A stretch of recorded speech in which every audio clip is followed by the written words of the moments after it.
Good evening, everyone.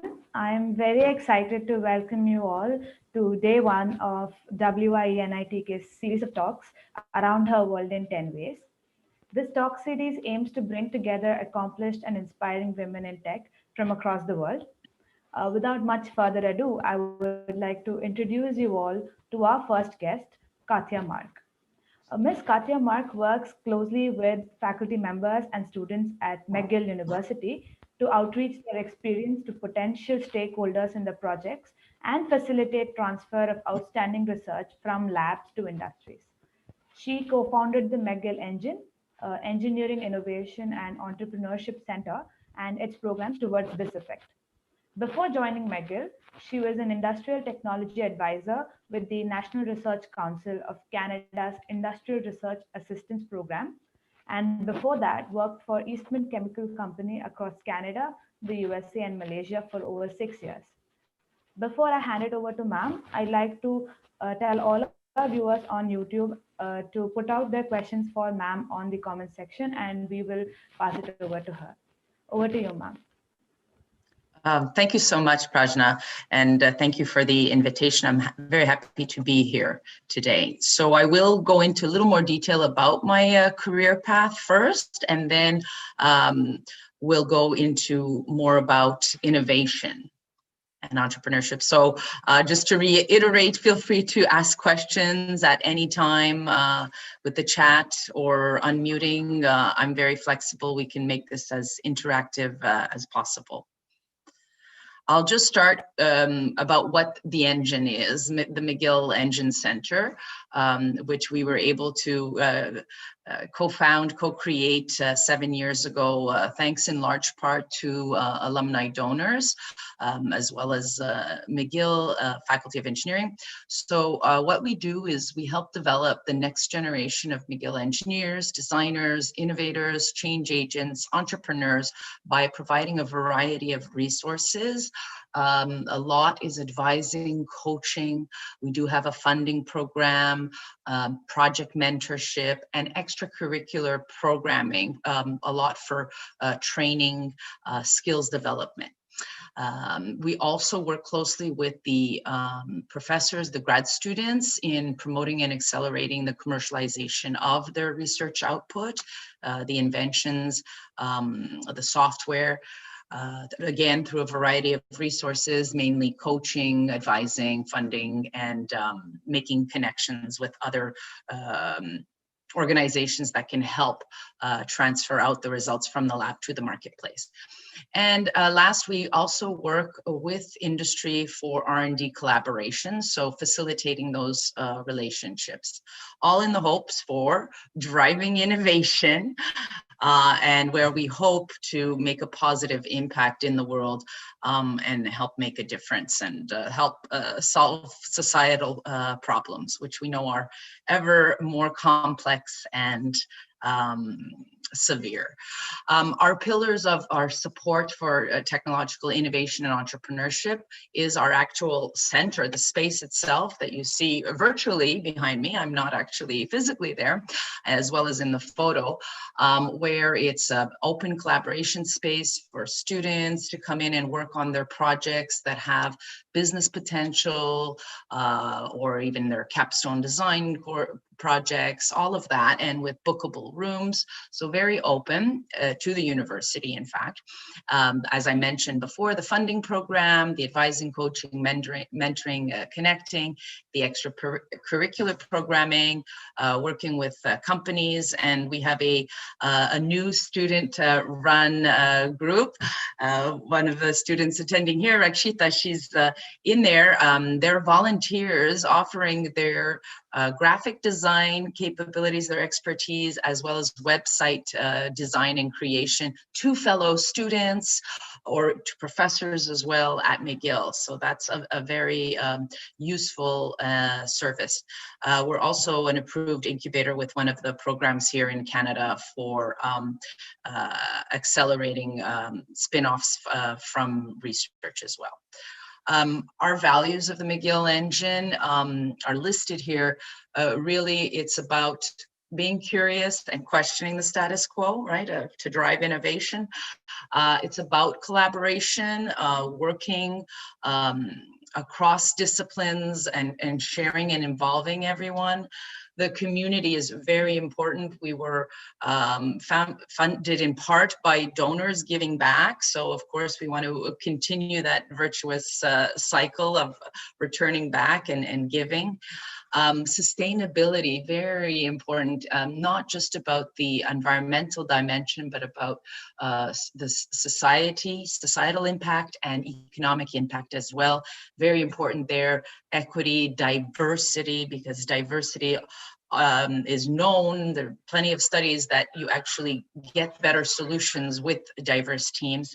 And last but not least, determination. So really persevering despite the failures, and in fact learning from those failures in order to be a positive change agent. So just any questions so far? If not, I'll go into my background of the career trajectory. It really yeah, go ahead.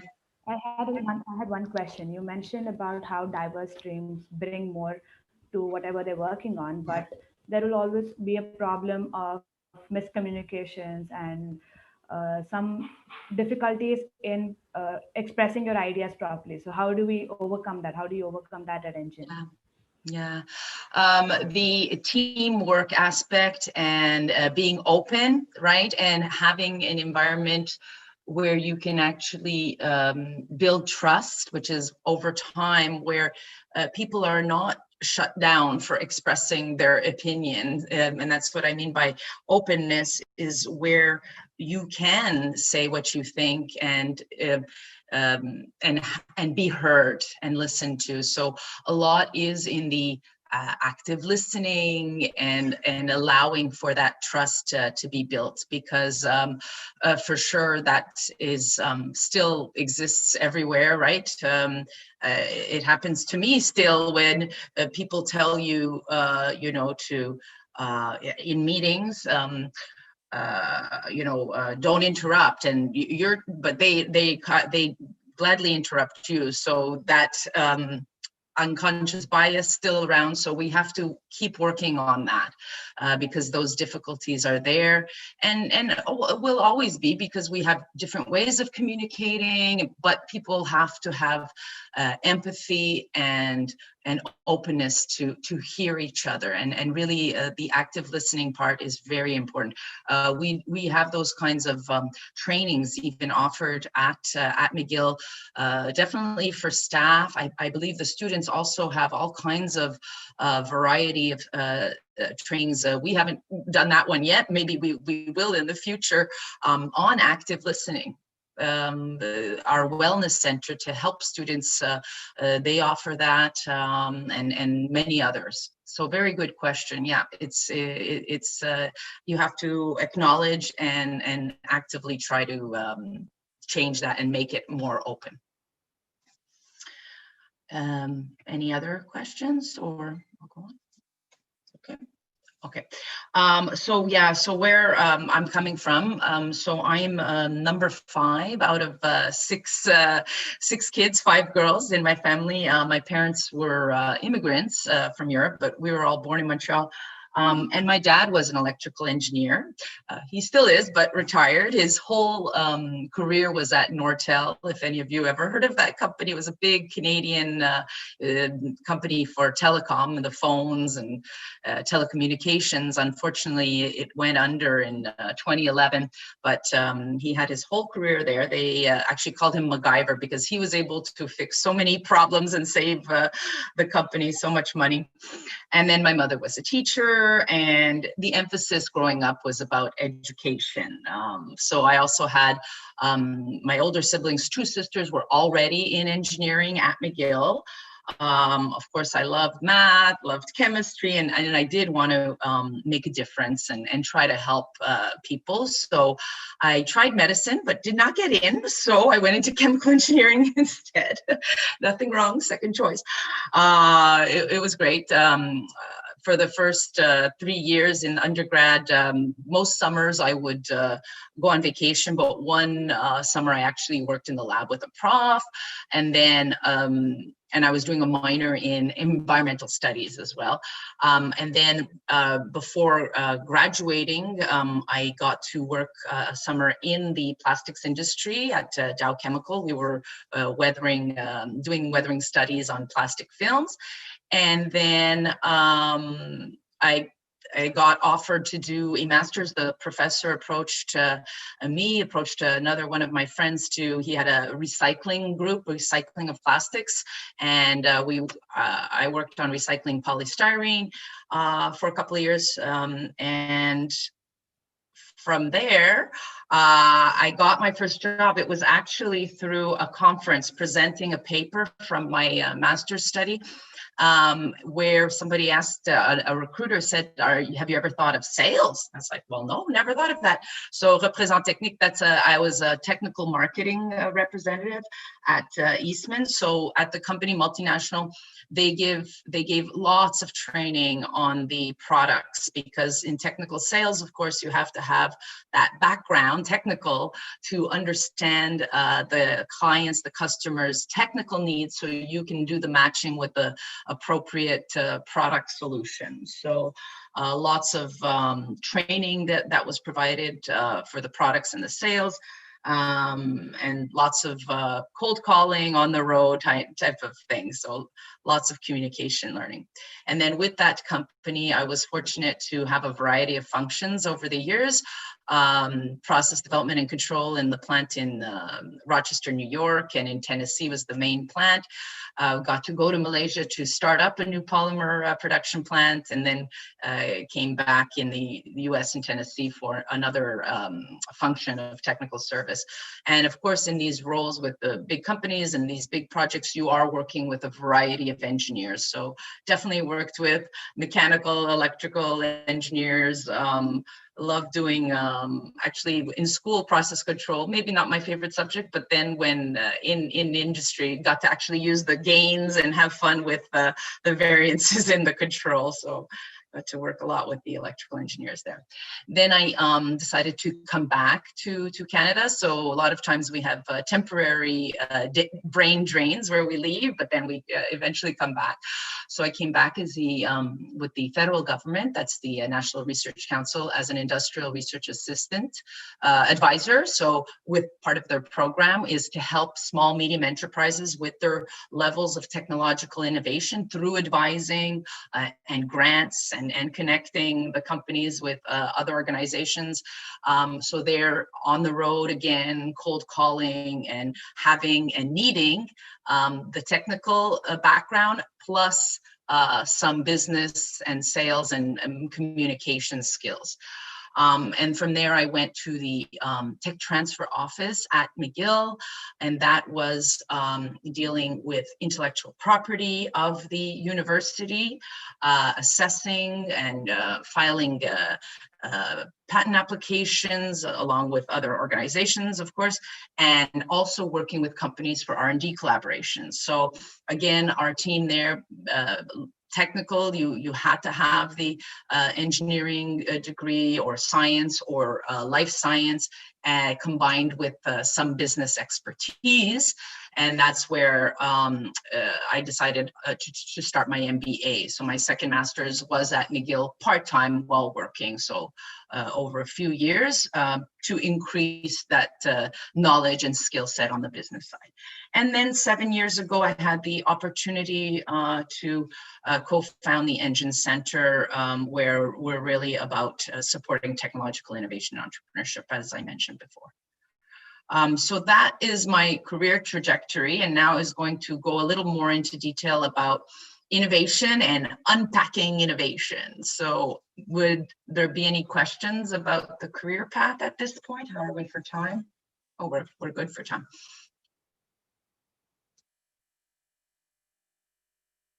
Or do I just move on and they can come later?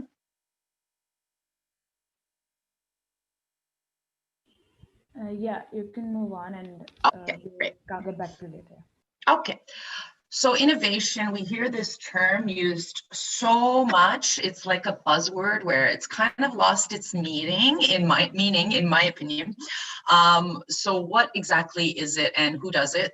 I'm going to show here the definition provided by the Conference Board of Canada. I like it, and I try to use it.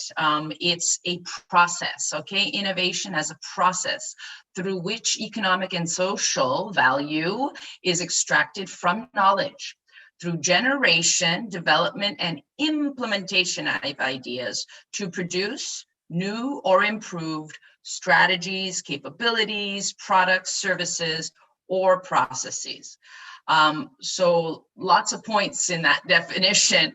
Well, first, that it's a process, and also that, you know, when you say I have an innovation, it can be the result of the process of innovation. So that innovation is the result of the process. An innovator, who is an innovator? Somebody who's involved in the process, who contributes to any one of those steps in the process.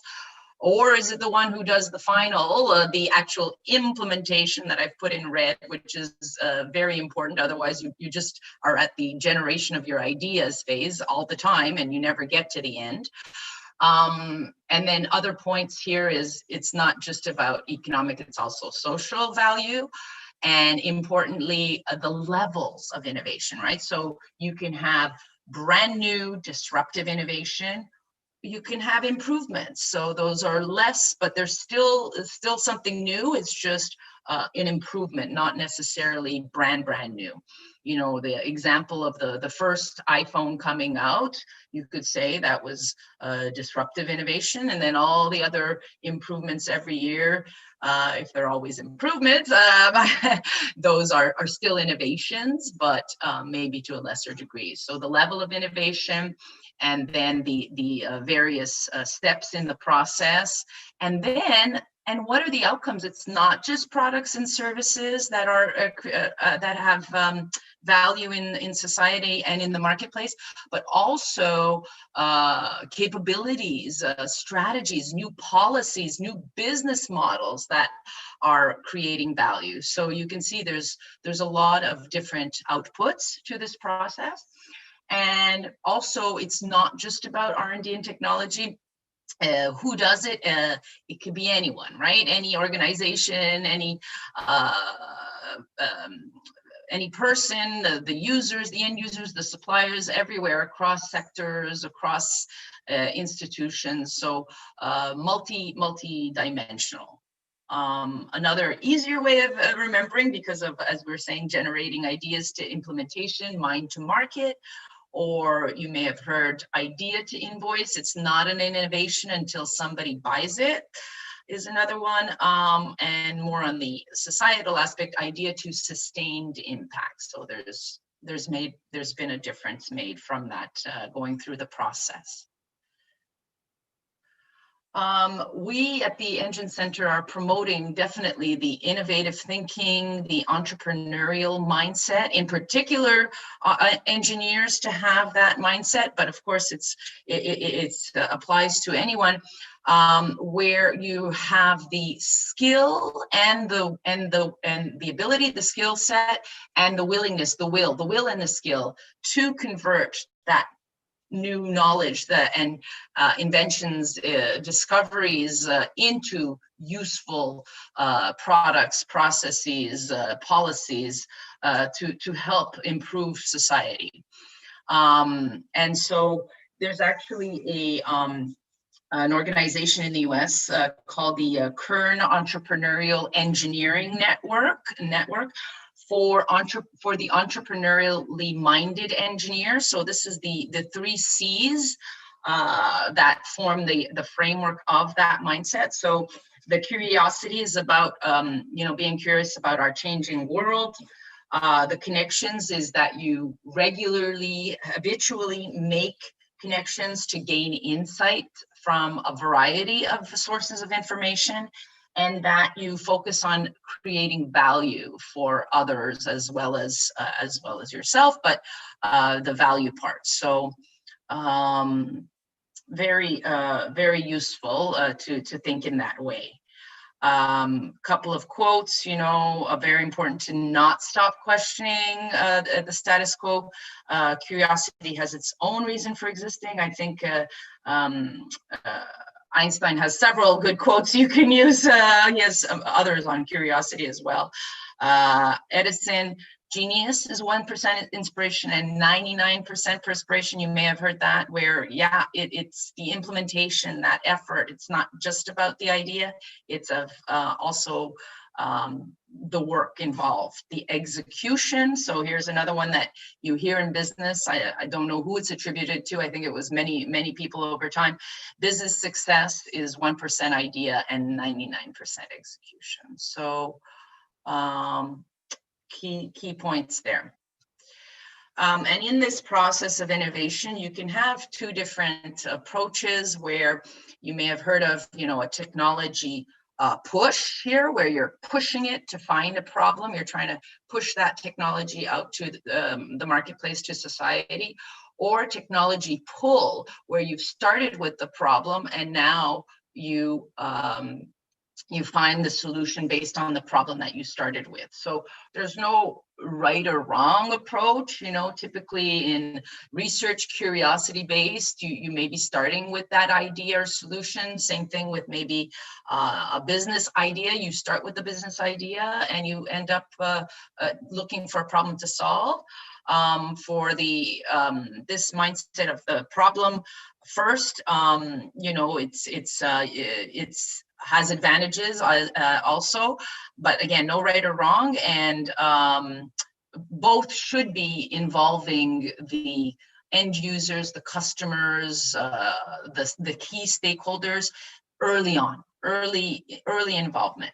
So where you start with the problem is much more the methodology of design thinking, human-centered design, where you really try to understand the problem right at the beginning with your users, versus the technology push, which is a little more on the side of, or the entrepreneur starting with some idea, is the lean startup methodology and the business canvas model. But even in this lean startup methodology, you still need to try and validate the problem.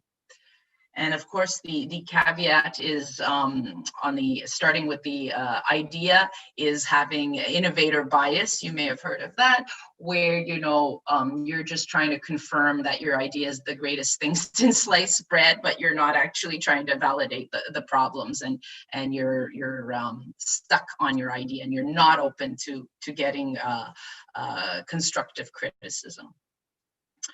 On the innovation side, I have a personal example of when I was at Eastman on internal process improvements, where we were given the problem. Okay, so that approach of starting with the problem, we had a waste stream in our polyethylene terephthalate polymerization process.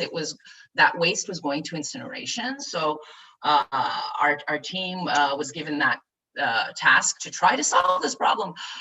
So with the team, we created, we designed, developed, and tested experiments to try and get it back into the process in order to avoid that sending it to incineration and lowering our costs. And with those experiments, we were able to actually bring it back into the process. So we were able to complete that recycling project and save the money and save money for the company and create value there. Does anybody on this call want to provide any examples of where they made some in a process product improvements? They were involved in a process of innovation, maybe in the generation of the ideas, the development, and possibly the implementation. Any So there is an idea that I was involved with. So we've not yet reached the implementation stage of it, but yeah, I'll just explain the problem that we identified and the solution that we thought would work out for it. So the problem was with when the whole pandemic started.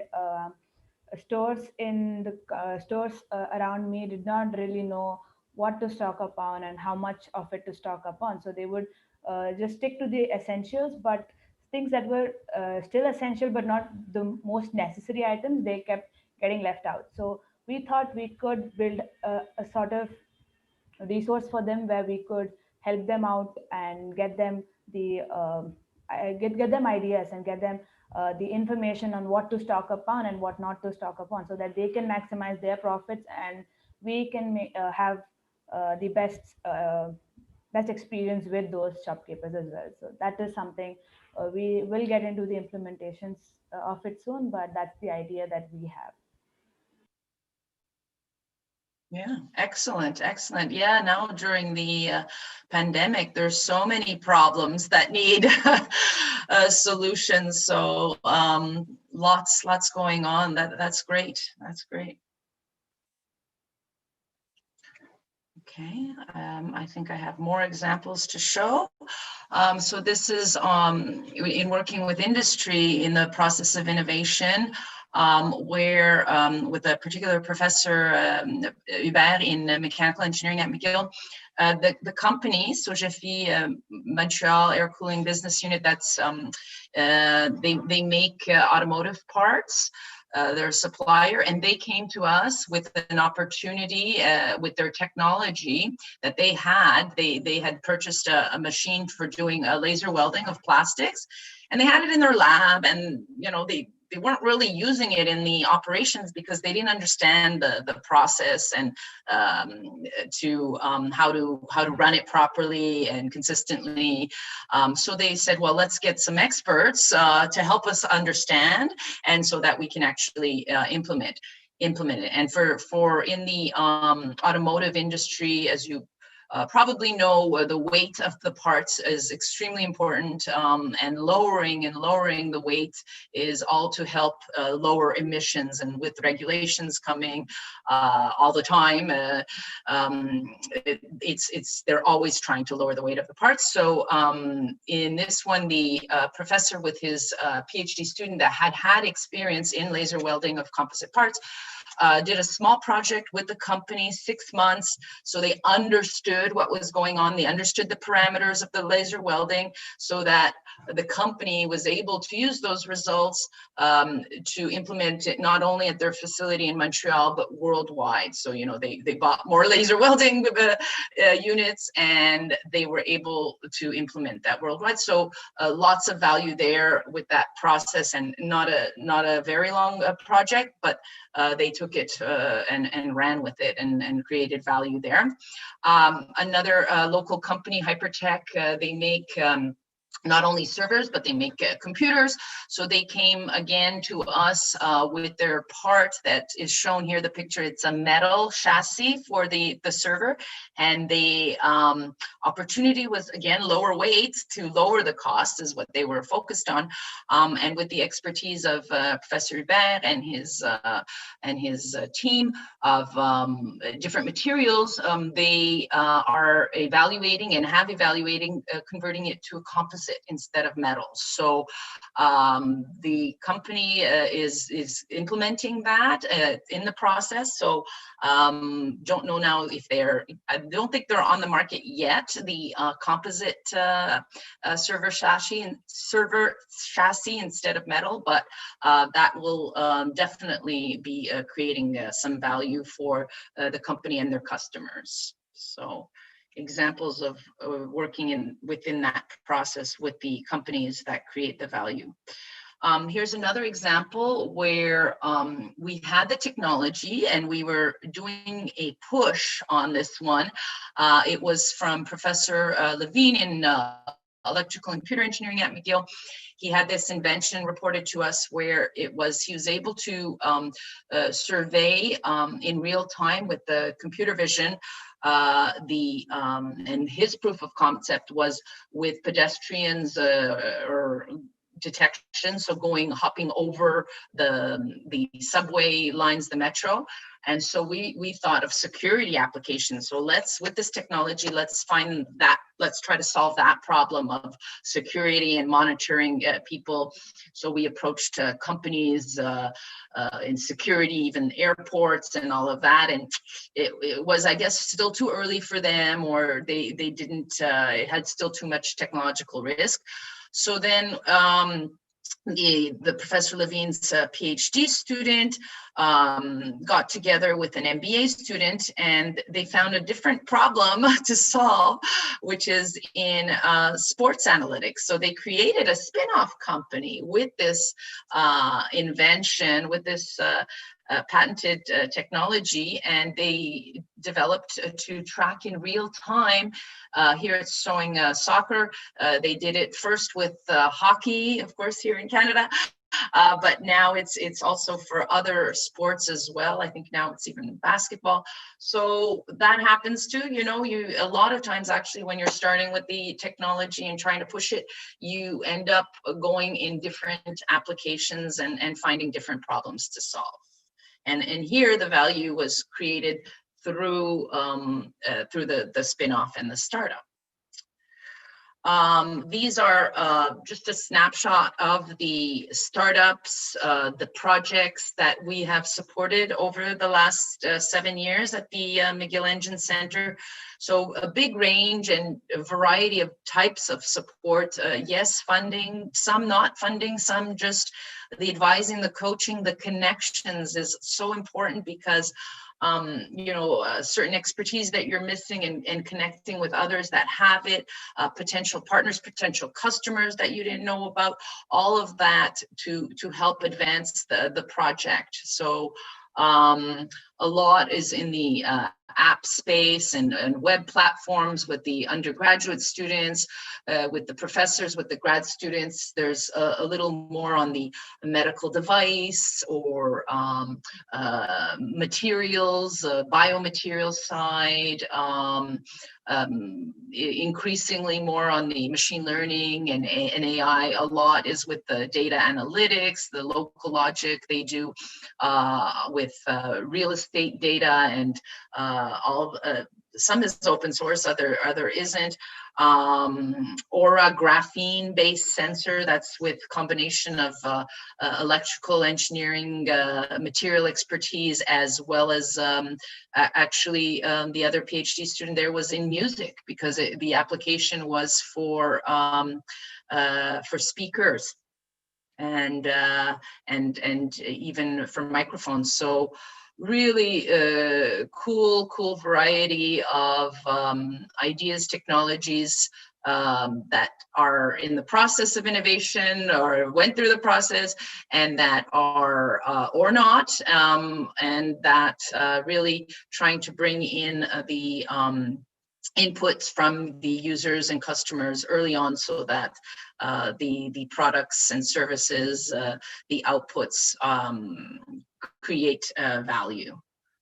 And then now I'm back to a little bit more on the the inspirational side and the career side aspects of how, and I tell this to my daughters all the time, that me too, this is ongoing, where we're just, who are we and what are we doing here on this planet? So that's part of our thinking of what we go through in life and our career. So please do be ambitious, challenge yourself, make a difference, learn, and follow your passions if you can. And in the end, try to create value for yourself, definitely, for society, for the economy, through a meaningful livelihood work that you will have, and try to be an entrepreneurially minded engineer. Thank you so much. How are we for time? We still have quite a bit of time, either questions, or I did include a few extra slides more on the entrepreneurship, but happy to discuss anything now. Yeah, so from our YouTube comments, we have this question. So Katya, seeing that you work in industrial collaboration with engineers and with engineering students, Do you believe that engineers, not researchers, eventually have to move on to the management sector, hence higher up? Yeah, that's a great question. You don't have to, obviously. It's my dad was always technical and he created amazing value and that was what he liked more. So he had opportunities to become more of a manager than actually technical. And at Eastman, we had actually had two tracks. There were engineers that took the management track and they still were able to move up high, as well as the technical engineering track and stay very technical only. So the opportunities are usually there, and you do evaluate what you prefer and how you think you'll make the biggest difference. And even if you do one thing, it doesn't mean you can't switch,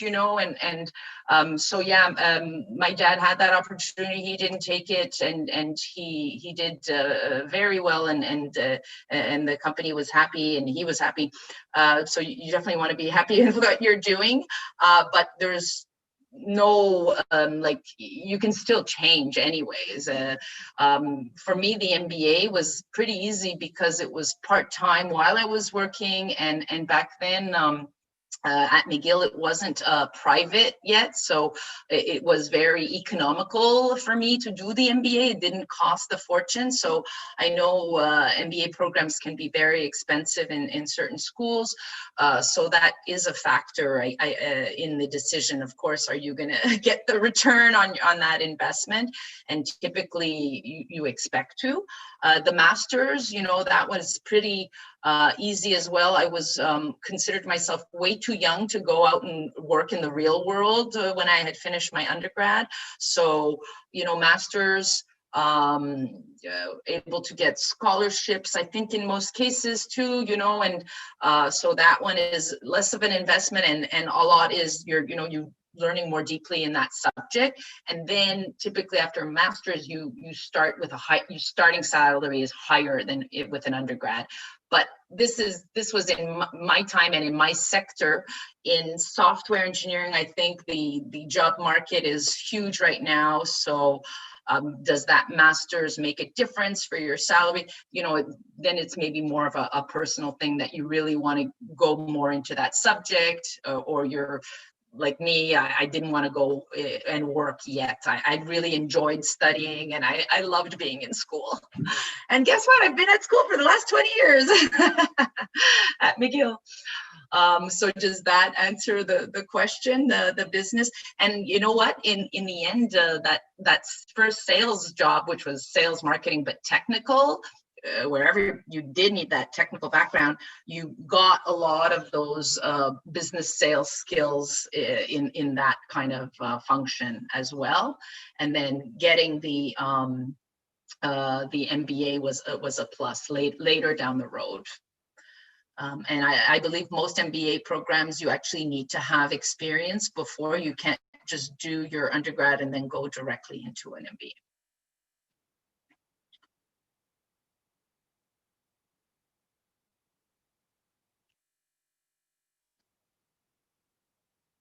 Any other questions or comments?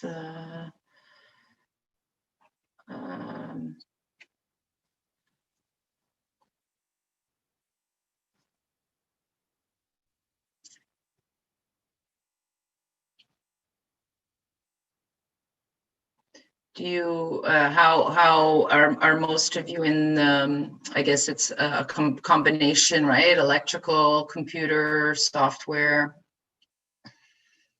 Yeah, there are people from all different branches of engineering here. Okay, okay. From mechanical, several backgrounds as well. Okay, so it's not just the IEEE, because I saw the IEEE.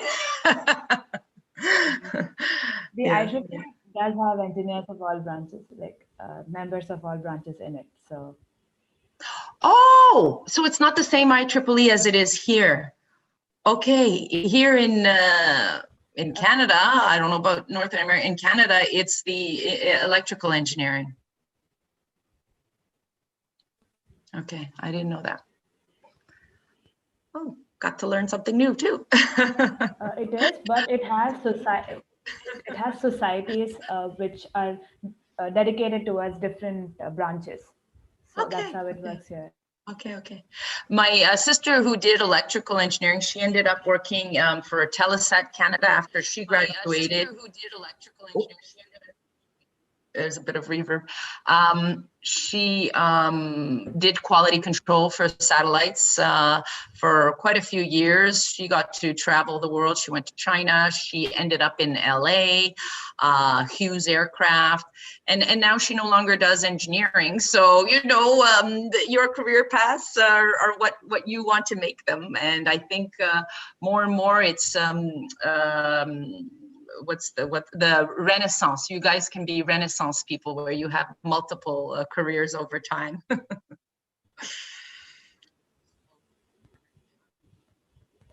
Yeah, so we had another question. So how are the research and development scopes for computer science in Canada right now? What are the, how is the pardon? research and development scope for computer science? Oh, for R&D, The for research and like development scope in computer science in Canada. How is grad school? Is that? Yeah, for CSE in particular. Yeah. So yeah, that's the. Okay, so for grad school, how it is for grad school, normally you find the area that's of interest to you, and you find the professor in that area, and you approach the professor if they have space in their team to take on a new grad student, and then you apply to grad school. So the areas there, oh my gosh, there's so many different areas in CS as well as software engineering. We only have a couple of profs, but in computer science, there's so many. It's a whole school at McGill, and so of course they've been hiring. Same thing in engineering, a couple of new profs for artificial intelligence, machine learning, natural language processing.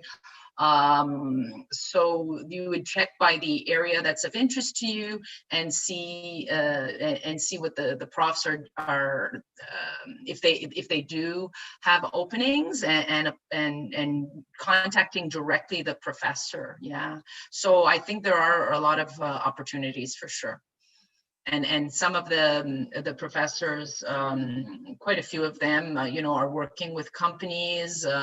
The two quite known ones in computer science at McGill are Joëlle Pignot for reinforced machine learning. She actually works half-time at McGill, half-time for Facebook. She's head of research in Montreal for Facebook machine learning.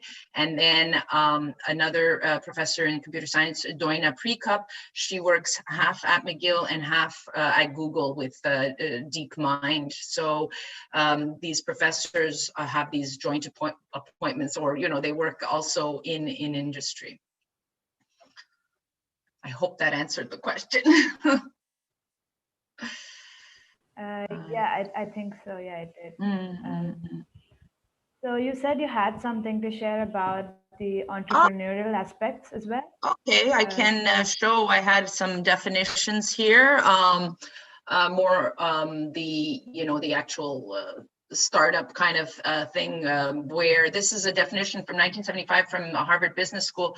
Our entrepreneurship is the pursuit of opportunity without regard to resources currently controlled, and we could add relentless, because it's not a one-time thing, and where really at the end of the day, it's not that you're a risk taker, but you can assess and manage risk, and you're never going to have all the money that you need. So it's regardless of the resources that you're currently in control of. And then that you actually do pursue despite the failures, and that you learn from those. And this is Babson College is a university in the US that is rated #1 for undergraduate entrepreneurship, where it's messy, it's not linear, so much is about iterative, going and testing your hypotheses, and validated learning is what's used in the lean startup methodology. Here we have a survey from the BDC in Canada, Banque Développement Canada, to answer some questions to assess yourself, right? You answer these questions if you have this entrepreneurial potential based on this questionnaire. Again, no right or wrong, it's your self-assessment. This we get a lot is, where can I find problems to work on? What kind of opportunities are out there, and recognizing opportunities. Maybe your own problems that you're experiencing now, as we brought up before with COVID, there's a lot of problems out there that you could tackle. Other people's problems that you know of, not necessarily your own. This one's big, where in the area, particularly that you're interested in, that you're passionate about, find out about that industry, read up on the trends, sign up to those free newsletters. If it's automotive, you get those newsletters. If it's electrification of transportation, there's so much out there. And in particular through your libraries too, there's so much. I highly recommend, these are free newsletters, CB Insights and Morning Brew. They're on the market research side, and their newsletters are really easy to read and fun. It's a bunch of young professionals that are running those startups. They're relatively new. They're out of New York, CB Insights, New York City. And I can't remember where Morning Brew is out of, but I think they're actually, or they were, I haven't looked lately, had a lot of openings themselves for developers, software developers. So you can get a lot of cool business and startup information there. Here in Canada, we have an Open Innovation Challenge for societal impact. It's called the Coopératon. It's the 5th year. It's ongoing right now. At the website, they actually show 12 of the challenges that have been brought to the competition from the real world, from organizations, from Hydro-Québec here, our big power supplier, the local, the city of Montreal. Those are real world problems, validated. They're telling us, these are what we're dealing with. Can anybody provide solutions? And it really is an open competition. It's ending soon. The semifinals are this weekend, actually. But the citizens can take part. And this year it happens to be across Canada. In the past, it was worldwide even. And of course, you've heard of the United Nations Sustainable Development Goals. Those are big, complex problems. So, tackling a part of those. And this is a quote from big venture capital firm Sequoia Capital. Our entrepreneurs were not interested in getting rich. That was by accident. They were interested in solving technology problems. So lots out there. Here's an example of a newsletter I was subscribed to, Food Navigator, back in 2015. And, it looked interesting. Oh my, look at all this money this startup called Impossible Foods raised. And I even showed this in a lecture. It's like, well, look, maybe this is some area, plant-based burgers. It was just coming out. And who knew back then that this is one of the largest growth here in North America. Anyways, it was it was very novel. And then here's a spin-off of Intellectual Ventures, a firm that would develop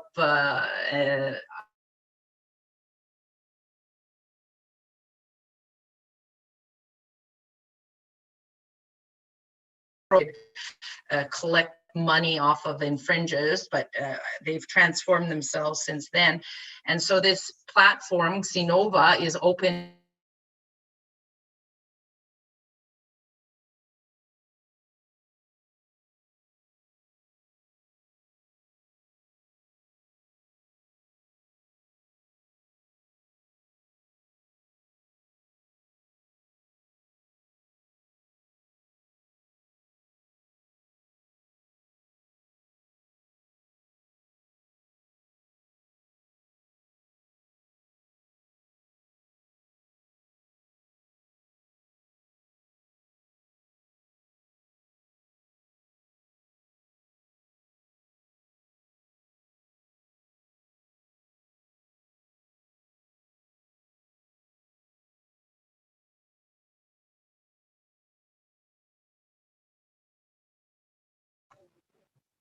Sorry about that. Looks like I got kicked off.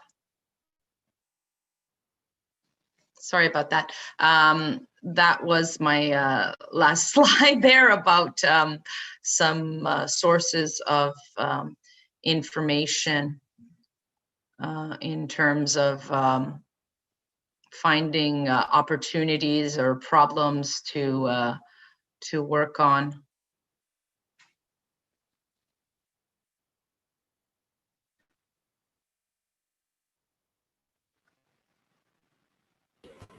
Hi, so I think there were some internet issues on both our sides. Sorry about that. Sorry about that. I think that was my last slide anyways. It was just about where you can find online a lot of, oops, what is this? You can find online a lot of open challenges. So there's a lot of challenges that are out there if you are looking to submit solutions to and whatnot. So yeah, if there are any other questions, would you like me to provide the presentation afterwards, or no? I don't know that because there was a lot about the career in that. I don't. So we do have an entrepreneurship cell in our college, so maybe they would benefit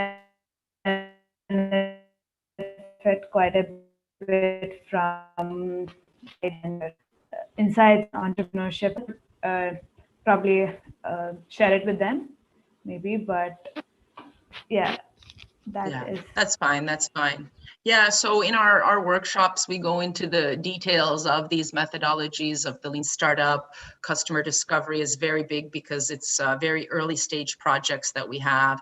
So those methods of getting out of the building and doing those interviews with the users, your customers, and using also the design thinking methodology of putting yourself into your users' head and empathizing with your users so that you can really understand the problems better. And, you know, starting with the right problem statement helps a lot to develop your new solutions. Obviously, if you're not starting with the right problem, then the solution isn't going to really help, right?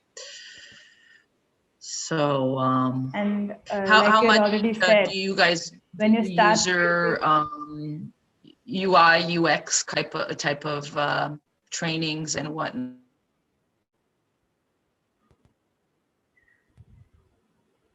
I'm sorry, your voice wasn't very clear, ma'am.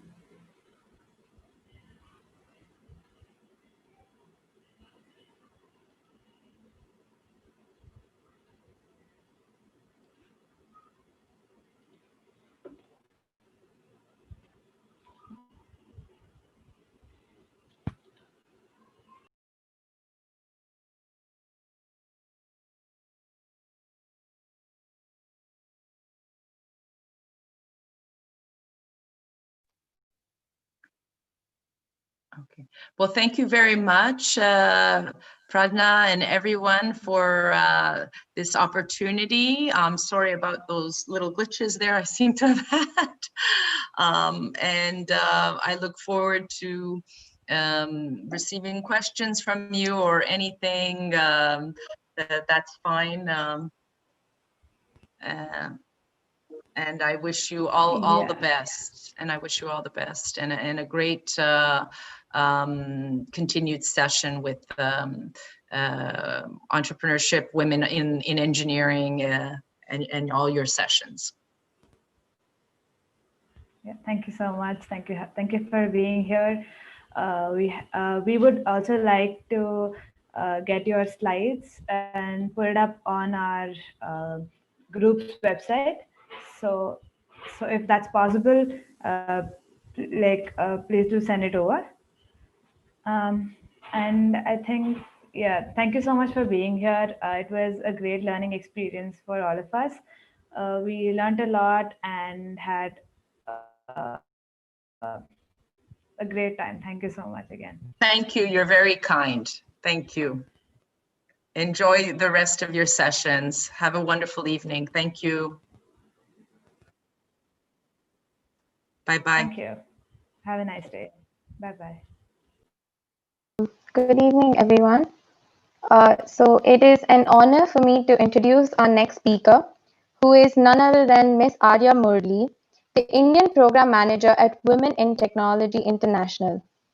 She's impacted many women in tech through many programs, as well as the lead for Google Women Techmakers Cochin.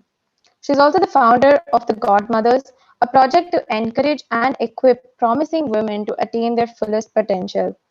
An engineer by education, she's also a TEDx speaker, Jagriti Yatri, Grace Hopper Student Scholar, and one of the 18 young women to receive the prestigious WeTech Qualcomm Global Scholarship.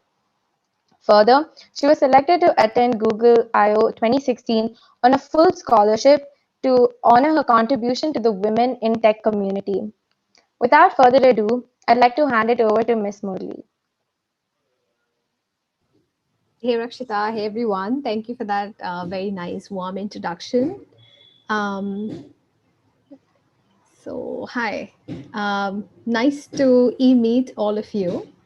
And, in terms of today's session, I do have a bit of, I don't know what to call it, maybe guidance prepared. And I'd like to wrap that up fairly quickly and take your questions for the rest of the time. So feel free to input your questions in the chat box, or if there's a Q&A mode here in there. And I'd like to keep it as conversational as possible. Yeah. So let me try and share my screen with you. Are you able to see my screen? Yes, ma'am. Yeah. Okay. Thank you. So essentially, I'm Arya. Just a very brief background about me. I'm from Kerala, specifically from Palakkad in Kerala. I've been here all my life, practically. I went to school, went to college in Kerala as well. And after graduation, I wanted to work in the impact space. So I joined a nonprofit. It's called WeThink.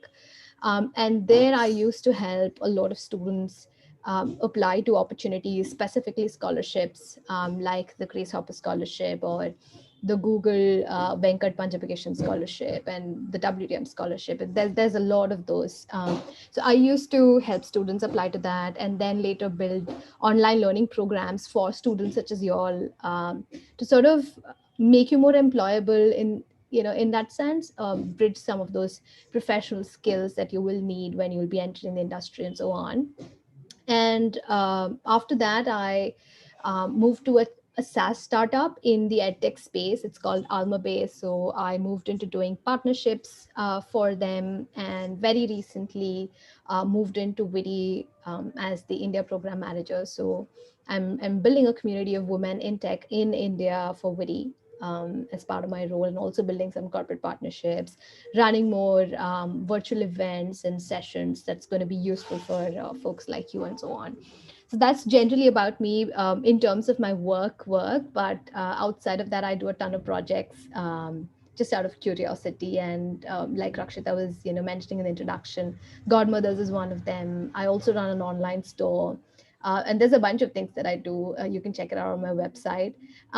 Now, if you would like to get in touch, feel free to, always happy to connect and respond to your questions, or even get to know any of you, collaborate with some of you in any of my projects and so on. So feel free to reach out to me over email or find me on Twitter or Instagram, and follow what I'm doing. In terms of what I wish to share today, it's essentially 4 Ps, and I will limit to just these, right? I promise I'll not, do a lot of talking here. I want to hear more from you guys. So for starters, right? These are all things that I would tell myself when I was in college. It's everything that's going to help you, sort of do whatever you can right now to better prepare yourself before entering the industry, but also for you to keep in mind afterwards as well, as you go on to build your career, right? So the first thing is, have any plan, just any random goal. While I was of your age, I planned to get into Stanford in 3 years. Obviously it did not happen, but it was such an ambitious goal that it even seemed unrealistic, and stupid or crazy of me to think, that I wanted to get in, that it forced me to think crazy and do crazy things. You have to do extraordinary things to become extraordinary, right? So I pushed myself and did a lot of amazing work, because of this arbitrary, possibly unachievable goal. I still don't know, maybe I will, maybe I won't, but I had that as an arbitrary goal. So likewise, all of this passion and purpose narrative is overhyped.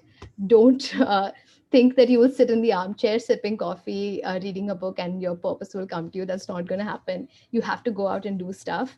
And for that purpose, let's just realistically pick anything random that scares you, that excites you as well. And the reason why you should do this is because, if you don't have a goal, you really don't know where you're navigating to. After a couple of years, what's going to happen is, when some opportunity comes to you, you wouldn't even know if you want to do it, if you don't want to do it. You might just do it for the sake of it, and a couple of years will go by, and eventually you'll realize, oh, I've reached somewhere, I don't know where, and you will start feeling lost, right? So that's why you set some sort of direction, so that you can assess if you're going closer to that direction. Your goals can change, your plans can change, that's completely fine. But it's important to have something, even arbitrary. I don't know, make 50 lakhs by the time you're 25. That's an arbitrary goal, right? Anything arbitrary that scares you, that seems fun. The second point here is, on how you can sort of proceed in terms of pursuing that goal. So if you have a large goal, try to break it down into your yearly goals or monthly milestones that you can accomplish. And ideally, you should break it down into daily habits. And this can be done with anything, right? So for instance, if I want to read more books, I can say that, every day after dinner, I'm going to read 2 pages, or anything, right? Any habit for that matter. So it's only by building everyday habits that you can actually make progress towards your goals. The other example, let's say, is to find a job in software engineering, right? As a software engineer. So maybe my habit is going to be, spend 1 hour searching for software engineering roles after breakfast every day. Prepare my resume, tailor my resume for every job, when I'm applying. So these are habits that you can build that will add up towards your larger goal, right? So have any plan, any random goal that is ambitious enough, and try and make daily progress towards your achieving your goal. The second one is to do 20% projects. Now, if you look at your typical week, it's 7 days. And what we all typically identify as a work week is 5 days, right? And the remaining 2 are weekends. So if you take, 2 out of 7, just the weekends, that will account to 20% of your time in a week. So pick any project that seems interesting to you, seems fun to you, is aligned to your goal, maybe even not aligned to your goal. The only criteria is that it should excite you, it should be interesting to you, it should make you curious. So pick any such project and work on those projects during your weekends. And there are many examples of these that I can share with you. So one of these is, this is a Google Assistant that I built a couple of years back. And I was just curious about, building an assistant. And what I did was build a chatbot that answered a couple of questions about GHCI scholarship for students. Uh, I did it completely for fun, but interestingly, Google identified it as one of the top 12 actions in India. And that brought in a lot of attention and a lot of recognition for just a hobby project, which it was at that point in time. But taking inspiration from this, what happened next is brilliant, right? So a couple of students and I actually reached out to Anita Borg, which is the host organization that hosts the GHCI scholarship. And we said that, we built this amazing chatbot based on your scholarship. And if it interests you, we'd love to build a chatbot for the GHCI conference itself. And they said yes. And we eventually ended up building a chatbot that was identified as the official chatbot for GHCI, I think a couple of years back in 2018 or so, right? So what started out as just a hobby project eventually became a big project, recognized by a corporate or an actual organization. And doing a project for such an organization is actually the equivalent of interning with such an organization, right? So this is the kind of possibility that a project can develop into, right?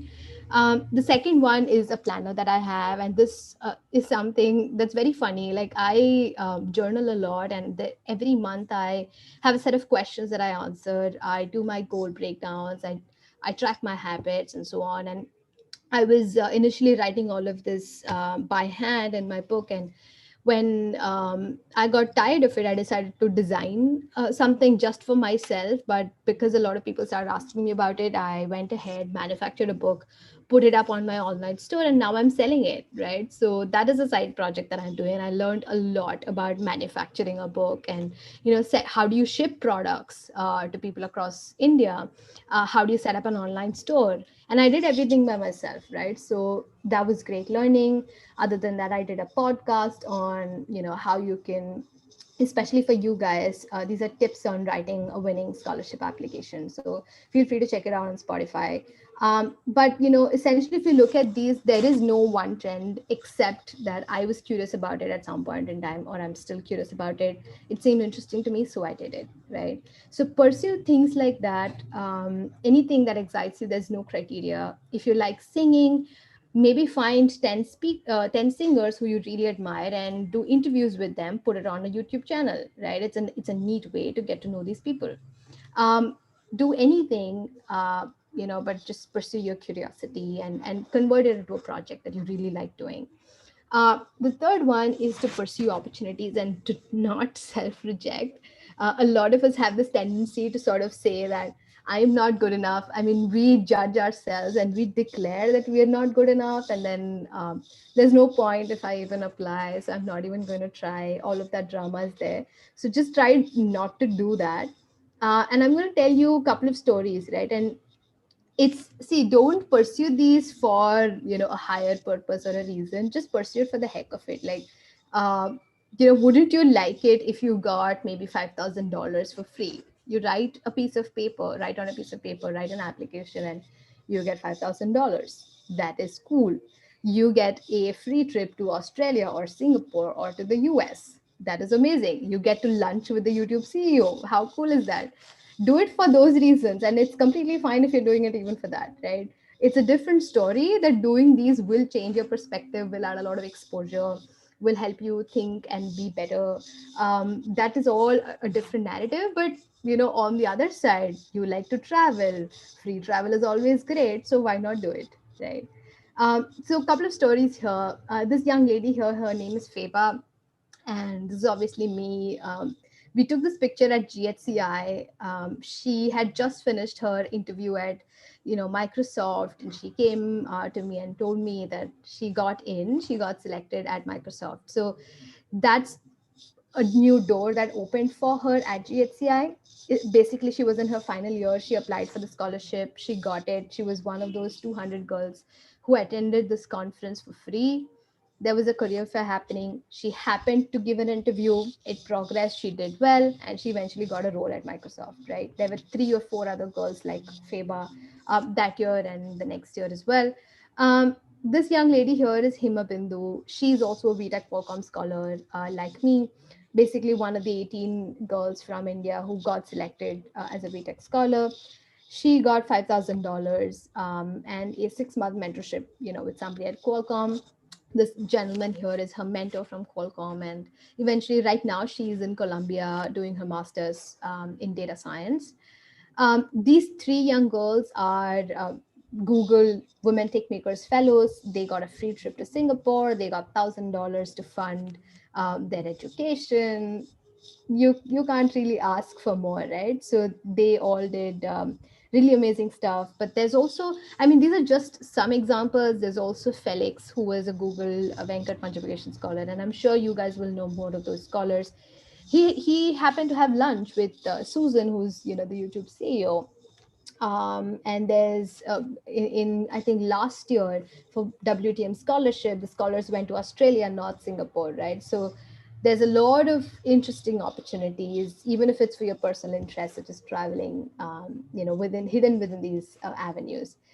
And on that note, the reason why you should invest in your exposure and sort of put yourself through such experiences is so that you open up to understanding that there's a world outside of your campus and world outside of where you are from.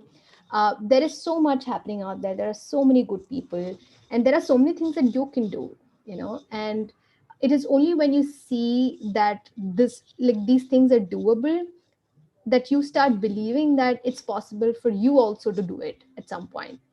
So it's only when you see possibly an alumnus who has gotten into Google that you start feeling that, hey, he or she is just like me, came from the same background, studied in the same college, and now she's doing so well for herself. He's doing so well for himself.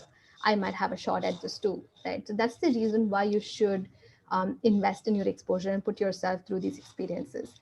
And on that note, there's something, a very crazy trip that I took with a friend of mine. And like I was saying, I wanted to study at Stanford. So I was like, okay, Stanford is too far for me to travel. Let me try to go to Singapore because obviously I like traveling. I wanted to go to Singapore. And my reason was to obviously see places and chill out and all of that. But aside from that, also visit the top universities in Singapore and figure out what kind of masters I want to pursue. So I went to NCERT. We took a sample class there. We met the professors. We spoke with the students. There was a nice cocktail dinner sort of thing happening, so that was fun. But we also went to a couple of other institutions. We actually stayed at the NTU University hostel for about 4 days. So we had a very rich hostel experience. And you really feel like you're a student there. So you eat at the cafeteria, you catch the bus inside the school to travel from one department to another. And yeah, we did a bunch of speaking with the students there in various disciplines, and that was a really rich experience for me in terms of understanding what international education will look like, and specifically what it will look like for me if it is something that's meant for me, right? So even when you are, say, traveling outside, if you have the opportunity, make the most of it. Like, reach out to people, go to universities, go to organizations, find people on LinkedIn who are already in your dream organizations. Maybe tell them that you're visiting for a couple of days or weeks and you would like to visit the office. We did that, and when we went to Singapore, we saw the Visa office, we saw the Apple office, the Infosys office in Singapore. We met with a couple of nonprofit leaders in Singapore. So it was overall a very rich trip for me, aside from also seeing, all the sightseeing and all of that, right? So yeah, I mean, and this doesn't have to be applicable just to Singapore. Even if you're, say, going to Bangalore or Bombay or Delhi or any place where that's an industrial site, and you're staying there for a couple of days, reach out to people who are in the city and maybe ask them out for coffee. Hey, can you show me the office? I'd love to visit. And then ask them questions about how they got their role and how they like the company and the job that they're doing and so on. And the last thing is to publish and to let the world know that you exist. So essentially, in today's world, everybody Googles everybody else, and I know so many people who've been, Googled in their interviews by their managers and who is sitting on the other side of the table. So ensure that you show your presence on the internet, and there are a bunch of really interesting ways to do that. Aside from obviously, your LinkedIn and your GitHub and all of that, right? That you would, I'm guessing, normally do. But some other really cool ways to do it is, one, a website for yourself. The reason you should do this is so that the thing with LinkedIn is it's very restrictive in the way you can convey your story, because there is a mandatory title, there is a mandatory bio, and then your experience has to be ordered in a certain way. And LinkedIn decides how your story has to be shared, right? But the thing with your website is that you can play around and make it fun and interesting, and you decide how to tell your story, right? So it's a blank canvas, and you can paint whatever story you want, whatever narrative you want, right? That's the main reason why you should do this, in terms of showcasing your work in the best way possible. The second thing you can do is, if you're still learning in technology and just trying to figure it out, one of the best ways to learn is to teach somebody else. So a couple of years back, when I ran this education program, we actually got the attendees to create tutorial videos on building a chatbot using Dialogflow. So they did a project which is building the chatbot, but then they also created a tutorial video on that topic, so that A, it gets concrete in their head, B, it is sharing information for the rest of the world to benefit from, and C, it is something for them to showcase in their resume and in their profiles, right? So this is a very neat way in which you can do that.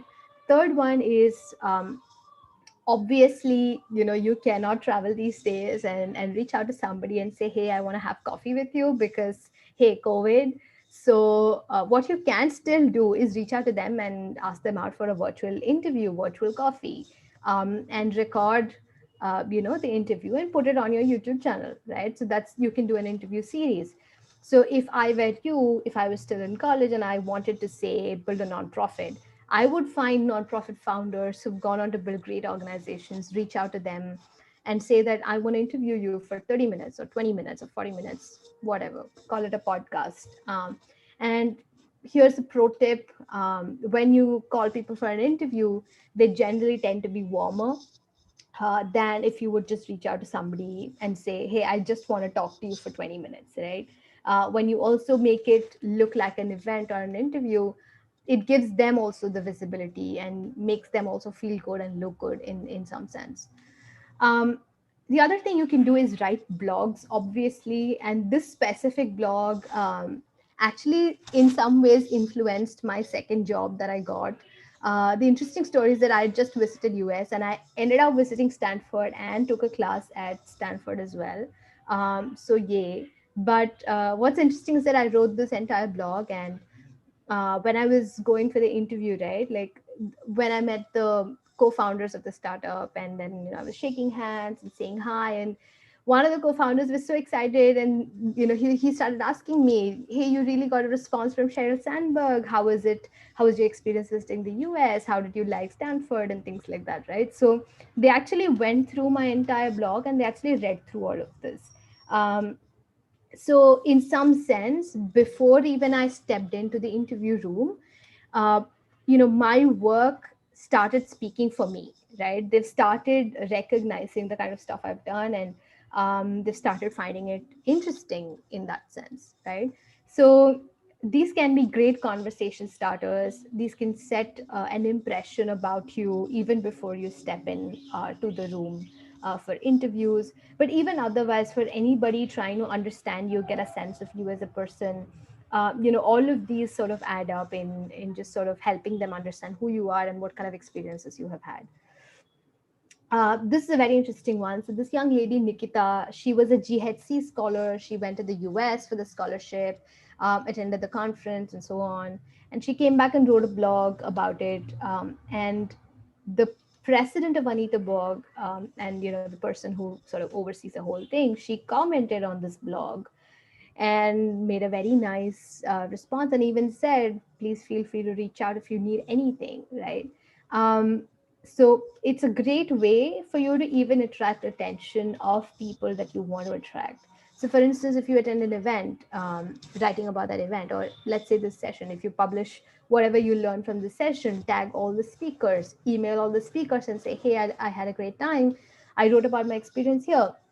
People will take note. People will actually think that it was nice of you to do that, and share credit, and share whatever you have learned with the rest of the world as well, right? So these are all interesting ways for you to experiment with publishing. That brings me to the end of the conversation. I can go on with a lot more stories, but I would like to take a pause and take questions if any, and make the rest of the time more productive. So yeah, 4Ps: have any plan, any sort of goal, do more projects. Like, a lot of people ask me if they should join communities. Communities are great, but projects are better. So anything where you can collaborate with somebody else, or even individually do something that makes you excited and interested in doing more of those things, do it. Pursue any opportunity that comes your way at this stage, for sure. And then publish whatever learning you have. And in terms of publishing, I'll say one last thing, that a lot of people fear writing and putting themselves out there, be it in any form, be it even if it's an Instagram post or a blog, or doing a video. People are sort of scared. And the one thing that I want you to remember, is to write for yourself or create for yourself. Forget the world. Don't even think what others are going to think. I have turned off comments on my personal blog because I don't want to hear what the world thinks. I'm writing this to document my journey and my experiences. And if you benefit from it, great, right? So write for yourself. Ignore the world if you wish. If you think that's going to help. And personally, for me, that has helped me overcome a lot of my inhibitions when I was trying to write. That's pretty much it. And one last thing is, remember to have fun. It's not worth it if you're not enjoying it, or if you're not having fun. Yep. Questions? Happy to take.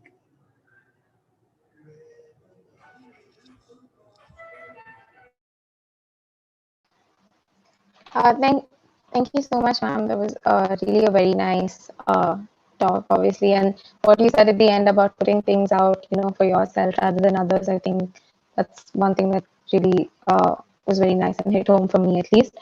Ma'am, can you give some pointers on, like, applying scholarships, or like for applying for higher studies? How exactly do we go about this? Like, when we are applying for such things, how important is our online presence, like personal online presence, like our Facebook, our Instagram? Like, how much of an impact you say it would make when we are applying abroad, like for Yeah, scholarships? that's an interesting question. So, honestly, I wouldn't think that your online presence has a big role to play. It could have, but obviously goes without saying. Each of these organizations or opportunities have their own processes. They have their own questions and essays that they ask for, their own criteria. So more than your online presence, what's going to be extremely important is how you can communicate that you fit in into that opportunity, right? And this is applicable not just for scholarships or international education opportunities, but also for job opportunities. So it's important that when you apply to any job, you look at the job description, you find out what is exactly required in that role, and then project that, hey, I'm that person you're looking for. So I wouldn't go on to say that your personal Instagram would matter a lot when it comes to applying to those kinds of opportunities, because they have their own processes and they have their own factors. And if they start looking at everyone's Instagram, there's going to be no, one criteria per se to assess. But generally, it's good to have an online presence and your own brand that you develop in the process. And when it comes to specifically applying to an opportunity, look at what they are asking for and give it to them. No, this is what I am. This is what you're looking for. We are a great fit. And do you have any like specific pointers while applying for scholarships in general, like for higher studies applications, like while doing Specifically, it? first thing would be to apply for sure. To not think that you will not qualify and not apply. The second thing is to be as crisp and concise and to the point as you can be.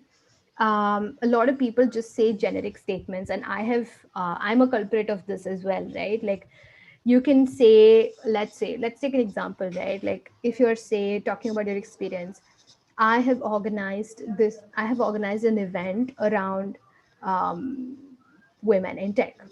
You can say that for sure, that makes sense. But it's definitely different from saying I organized an event where we had 10 speakers across the globe speaking about career opportunities for youth in STEM, and the event was attended by 500 people. The event was sponsored by Microsoft. you know uh, those are specific things that you've done. So specificities, whatever you can sort of, the details really will make your story believable, will give the other person also a sense of the magnitude of your accomplishment. Like, an event attended by 10 people, event attended by 10,000 people, there is a difference. So when you use numbers, when you're becoming very specific about what you've accomplished, that is usually very helpful. The other specific thing would be to be authentic. Like, again, if something seems very cool and very interesting, but you don't necessarily relate much to that opportunity, like if you really know that it's not ideal for you, um, it will come through if it's not coming from a very genuine place. So ensure that you have your reasons sorted in your head and in your mind, before you even think of the other person, right? Like, are you really sure that this is what you want to do? If yes, you would have genuine reasons, right? So think of that. Yeah, that's pretty much it. And also, one last thing is, think of your long term goals. Like I said, have any goal, it can change. Obviously, everybody knows that it can change. So what's important is to have some sort of long term goal, and also, some short term goal that aligns with that long term goal. Ma'am, and also, how did you continually keep yourself motivated? Like, it's really easy to initially, like you said, have a goal and work towards it, but that enthusiasm tends to fade out also as quickly as much as it's there in the beginning, it really fades out also. So, how did you manage to really maintain and continue to keep your enthusiasm and grow? I think, see, when you're pursuing something, there's obviously going to be ups and downs, and it's needless to say that downs will demotivate you. Rejections will they're obviously hard to digest and take, right? Right. But what's important is to sort of detach yourself from your achievements and your rejections, if you will, um, because you're focused on doing what you're supposed to do, just staying at it and showing up and taking action day after day after day. If, Right. like, forget rejections and being demotivated, if you do something really well and you think that you're on top of the world and that you don't need to prepare anymore, that is taking a detour and not doing what you're supposed to do, right? You go party because I'm the university topper, I don't need to think of anything else. My admit to Harvard is sealed, I don't have to sort of bother. Then also you're deterring from your path. So no matter what, I think what has helped me is trying to sort of detach my accomplishments and my rejections from the kind of person I am and what I do, and just showing up and doing what I'm supposed to do. Right. Ma'am, we have a question. How do I determine whether I'm capable of starting a business? I don't think there is any measure that can like, there's no litmus test that will tell you, hey, you are 80% ready, you're 70% ready. There's nothing like that. You have to start something and then maybe even fail, maybe it'll do well. You don't know. I don't know. Nobody knows. No one really knows what's going to happen. So you have to take a shot and see if you are able to do it, if you like doing it. And I think it's a lot of, it's again romanticized a lot. Entrepreneurship is romanticized a lot, in my opinion. And it's not as rosy and as fun as you think it is. It's a huge responsibility. So you do still have to, take that initiative and try your hand at it to understand if you're cut out for it. Okay. And this question was asked by Meera. You talked a lot about changing careers if you don't like so. If you realize what you're doing isn't what you like, then how do you start off again from scratch? Well, I think that's a good question, and I don't advocate changing careers in any way. So don't take me wrong here. I'm not saying that you should change careers. I ended up changing a lot of roles because not always because I did not like what I was doing. I loved what I was doing at Rethink. I still do, right? But you realize that certain opportunities need to be pursued, certain skills need to be developed for your own progress. Otherwise, you will stagnate, right? So I realized that I had to build certain skills, and I found out the best organizations I can do that with, and I moved on. Right? It's got nothing to do with me not liking something or hating something. But having said that, there are a lot of people who would end up in a certain role and not like it.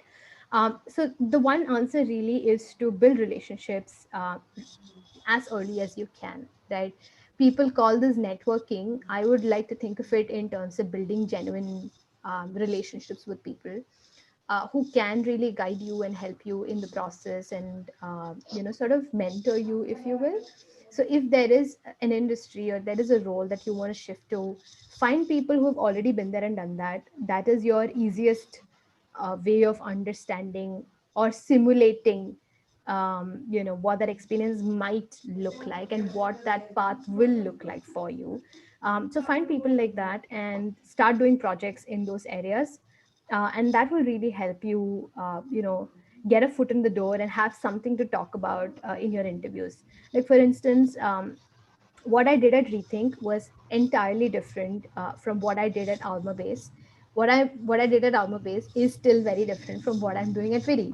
But having said that, there are a lot of transferable skills. The reason why, like at Alma Base, I was selling to US clients, and I was selling a product to US clients, or a SaaS solution to US clients. And the reason why I think they picked me was because I had visited the US. I had had business conversations on partnerships. It was not about a product, but it was about something else. But I had that kind of experience and exposure, which is still transferable. When it came to what I would do on a day-to-day basis at Alma Base. And obviously, there was a lot of upskilling while in that role. I had to learn a lot of new things, and they also had to teach me a lot of new things. I knew nothing about the market, I knew nothing about the product, but those are things that people will teach you and educate you, and will help you with. So when it comes to sort of switching, find people, as many people as you can, in that sort of space and market, and reach out to them, understand what it takes to build it out, build your career in that space. And secondly, do as many projects as you can before you even step into that interview room, so that that that's what you want to do and you're interested in, and B, you have something concrete to talk about when you're there. Okay. Uh, Ma'am, how relevant do you think women-centric events and opportunities are right now? Something you probably asked a lot, but yeah. I don't understand the question, honestly. What do you mean by how relevant they are? Because many people think that it's not necessary to keep such opportunities and provide such opportunities. So, how much of like relevancy do you see in all of these opportunities being present specifically for women? Yeah, I actually wrote maybe a 1,000-page blog, 1,000-word blog on that. Sorry about that. 1,000-word blog or article on that. I have been asked this a ton of times, and I do not wish to answer that again. I have done all my research. I have given the best reasons that I could find. If you want to read it, feel free to. I can enter the link in the chat box, and we can move on. I don't want to answer this question right now. I've already written about it. Yes, yeah. It's fine. It's fine. It's fine. Oh, yeah. Yeah, it's on the chat box, by the way. Or you can just Google for Arya Murali Women Focused Initiatives and you will find the blog. Yes, ma'am.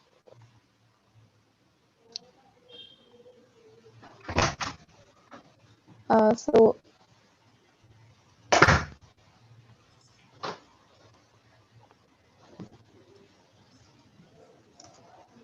sorry, ma'am, 1 second.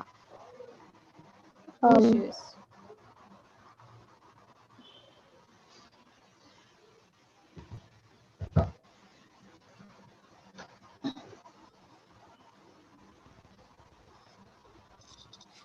Yeah, ma'am, we seem to be done with all the questions. Mm-hmm. We seem to be done with all the questions, ma'am.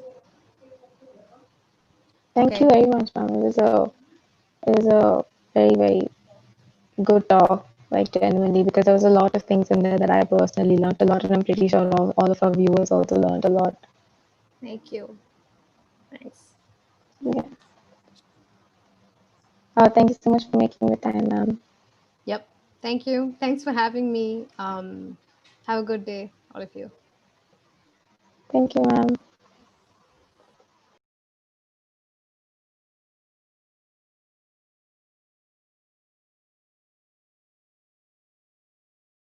Linux Kernel Developer at Qualcomm Innovation Center, San Diego. She is also graduated with a master's in electrical and computer engineering at the prestigious Carnegie Mellon University in 2018. Her areas of interest include embedded and optimized cloud storage systems, with some of her cherished work in developing complex device drivers, working on making Linux kernel real-time, and exploiting multi-core parallelism. And we will be getting a more in-depth insight into her work during the course of the talk. So first, let's welcome Prakruthi, and we are very excited to have you here. Thank you so much. Thanks for the opportunity. Yeah, sure. So before we get started, I would like to tell our YouTube viewers that we will be having a question answer round towards the end of the talk. So please do feel to put down your questions so we can get them clarified towards the end. All right. So it would be great if you could start off by taking us on a journey from where you started and the opportunities that propelled you and how you groomed yourself to become a specialist in your domain. Over to you. Thank you. Once again, thanks for the opportunity for letting me share my experiences with you guys. So basically, I'm from Mysore. I did my schooling back in Mysore. Both my parents are also master's graduates, so I had no problems with support from home. And once I finished my schooling, I moved to Bangalore for my +1 and +2. I was clear from beginning that I would be doing engineering. I did not have much interest in biology. So it was easy for me to make the decision of choosing computer science as my elective. And further, after my 12th, I went ahead to do my electrical and electronics engineering in PES, Institute of Technology, Bangalore. About choosing IEEE, back then, the most interesting subject for me was physics. And out of that, electronics was something that intrigued me. So with the limited exposure that I had, I initially started my bachelor's thinking I would be doing chip designing. That would be my career. That's what I thought myself to be doing. But eventually, things changed. So the first experience was in my first year of engineering. I had an opportunity to be a part of a design innovation workshop that was conducted by MIT Media Lab, United States. It was hosted by PESIT. I got to interact very closely with research associates from MIT Media Lab. So it was a 5-day long session, and day and night we worked with them. They showcased all the research work that they had been doing in MIT. And that's when I first got introduced to IoT and embedded systems as a platform. And then that's probably when I decided that I probably had to do masters. I was still in dilemma, but yeah, that's when I first decided, okay, probably masters abroad would be a good choice. Luckily, during my course in PESIT, I had professors who had already secured masters in United States. So my microprocessor, microcontroller, embedded system profs, they were all already masters from United States. I got in touch with them. They were very supportive. They guided me throughout. They helped me choose the right projects throughout my undergrad. So out of that, one of the projects I would like to talk about was PISAT. It was a student-based satellite. It was an imaging satellite that the research group of PESIT worked on. It was a 5-6 year long project. So every year students worked on bits and pieces of making it the whole satellite. So I got to work on embedded system part there as well. So after that, there was no turning back. I had completely moved towards doing my master's abroad. Okay, and early third year itself, I took my GRE and TOEFL so that I could give ample time for researching on colleges and the courses to take. So one important thing I noticed was doing masters in United States was very different because ECE was just a department and there were tons of courses that were available. For example, just in ECE, you can do masters in embedded systems, IoT, machine learning, computer architecture. So areas were really vast. So I needed a lot of time to do the research. So Carnegie Mellon, I had applied to 8 universities, keeping my safe options as well. So Carnegie Mellon was always under my radar because one of my very close cousins did his master's from Carnegie Mellon, and he has had a wonderful experience there. So I did a lot of research on Carnegie Mellon, the professors there, the kind of work they do. And yeah, I was lucky to get an admit for Carnegie Mellon. By 4th year, I had the admit. But there was a slight catch though. I didn't get an admit for fall semester. I got an admit for spring semester.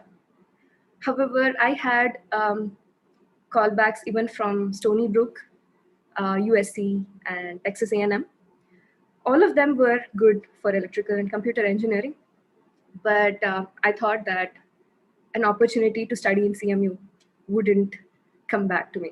So I decided to go with the option of choosing Carnegie Mellon. So the problem with doing spring courses is that we miss out on doing internship during summer because US requires you to have 2 academic semesters to be completed. So that was the problem. So yet I was like, okay, experience in Carnegie Mellon was important for me. So I chose Carnegie Mellon out of the options. Coming to life in Carnegie Mellon, very different from the kind of courses that I did or the kind of study that I did back in bachelor's. So bachelor's was more of learning concepts and master's was more of applying them. So it's given that you know the concepts, now you have to apply and make wonders with that. There were amazing courses back in Carnegie Mellon. I believe that Carnegie Mellon was the reason I molded myself to becoming a good engineer. So from the beginning, I was clear that I wanted to get into a job after my master's and not really go towards PhD. So I got in touch with study groups. I got in touch with seniors, alumni, so that I could get their views and opinions on what courses would be the best to get industrial experience. So I would like to throw light on a few courses that I did, which really changed my idea of approaching problems and solving them. So one of them was real-time embedded systems. So this course completely worked on changing Linux kernel. So Linux kernel today is used in most of the mobile systems, as you guys might know. So we started off with learning basic concepts of how, when an application runs on Linux kernel, how Linux kernel decides how much memory to give it, how to schedule those processes. So imagine you run two applications. So how do you switch between them? So all these basic concepts I learned from the course. And then we had the opportunity to make changes into the core kernel to make it real time. So throwing a little more light on what real time is. So there are some tasks which cannot be prolonged. Those are real time. Those are called real time tasks. For example, something like you touch, so you want it to be immediate, right? Those are all interrupts. So real time tasks are mostly used in aircrafts because there cannot be any delay in scheduling.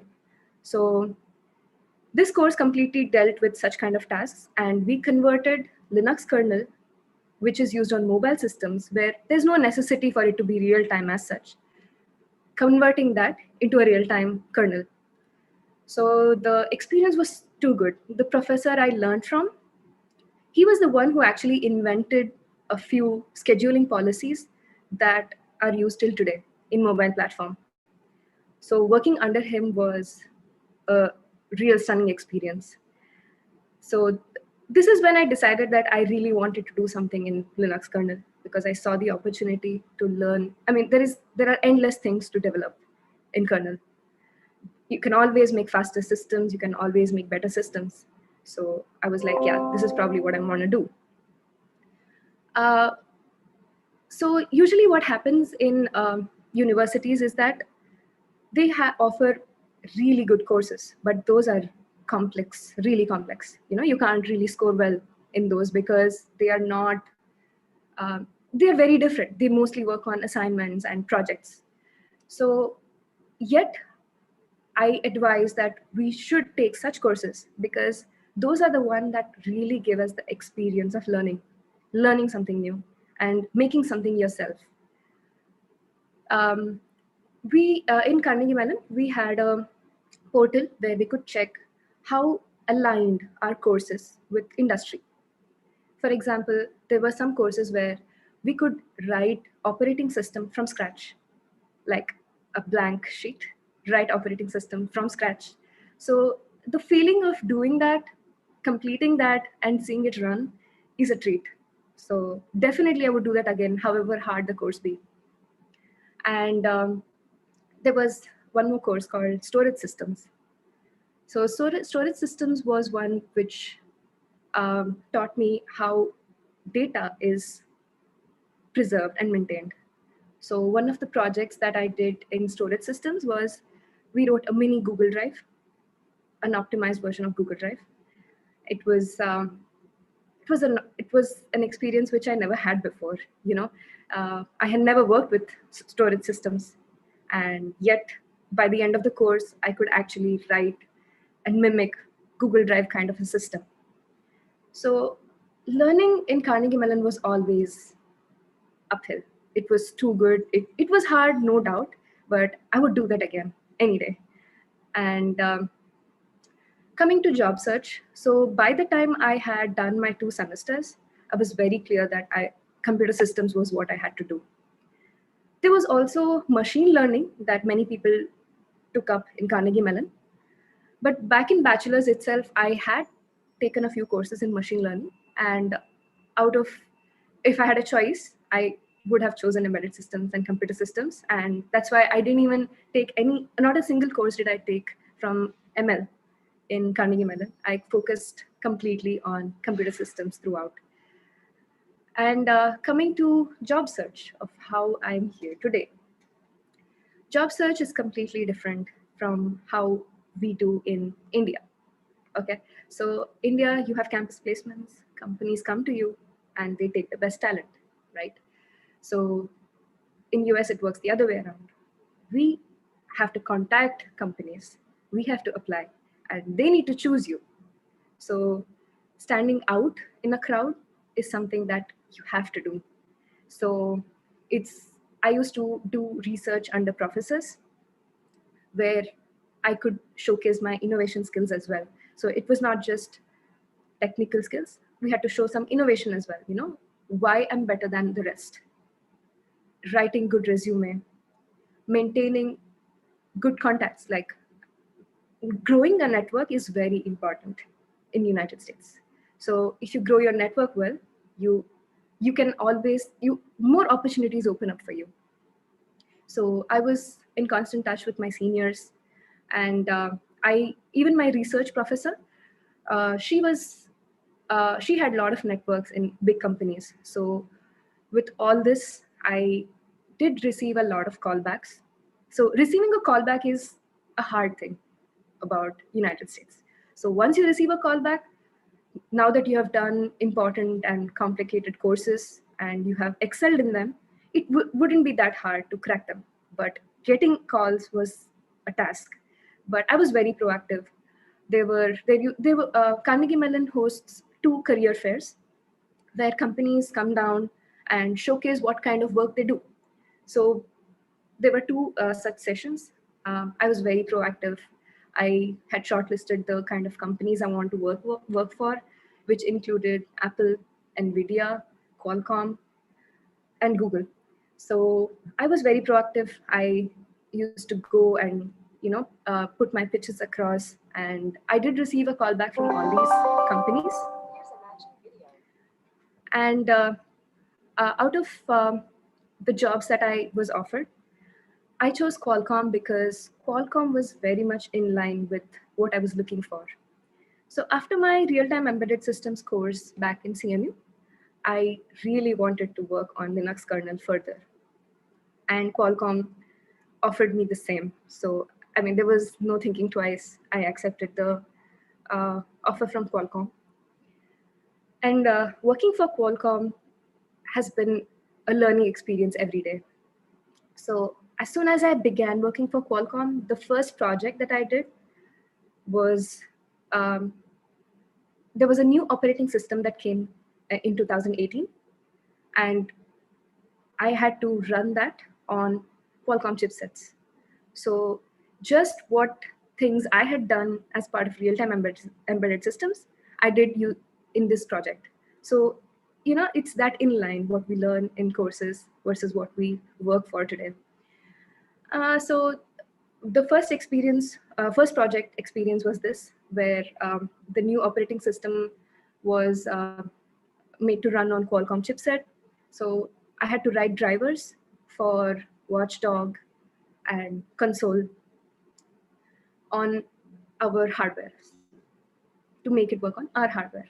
So this was my first experience of driver development at an industry standard. You code differently, you code with certain standards. I learned all that during the first project. And out of that, my favorite projects out of all the projects that I've done in Qualcomm was working on hypervisor. So giving a brief about what hypervisor is. So this is something that's gaining momentum today in mobile systems. So you know that when you can use Facebook and Instagram together on your phone, right?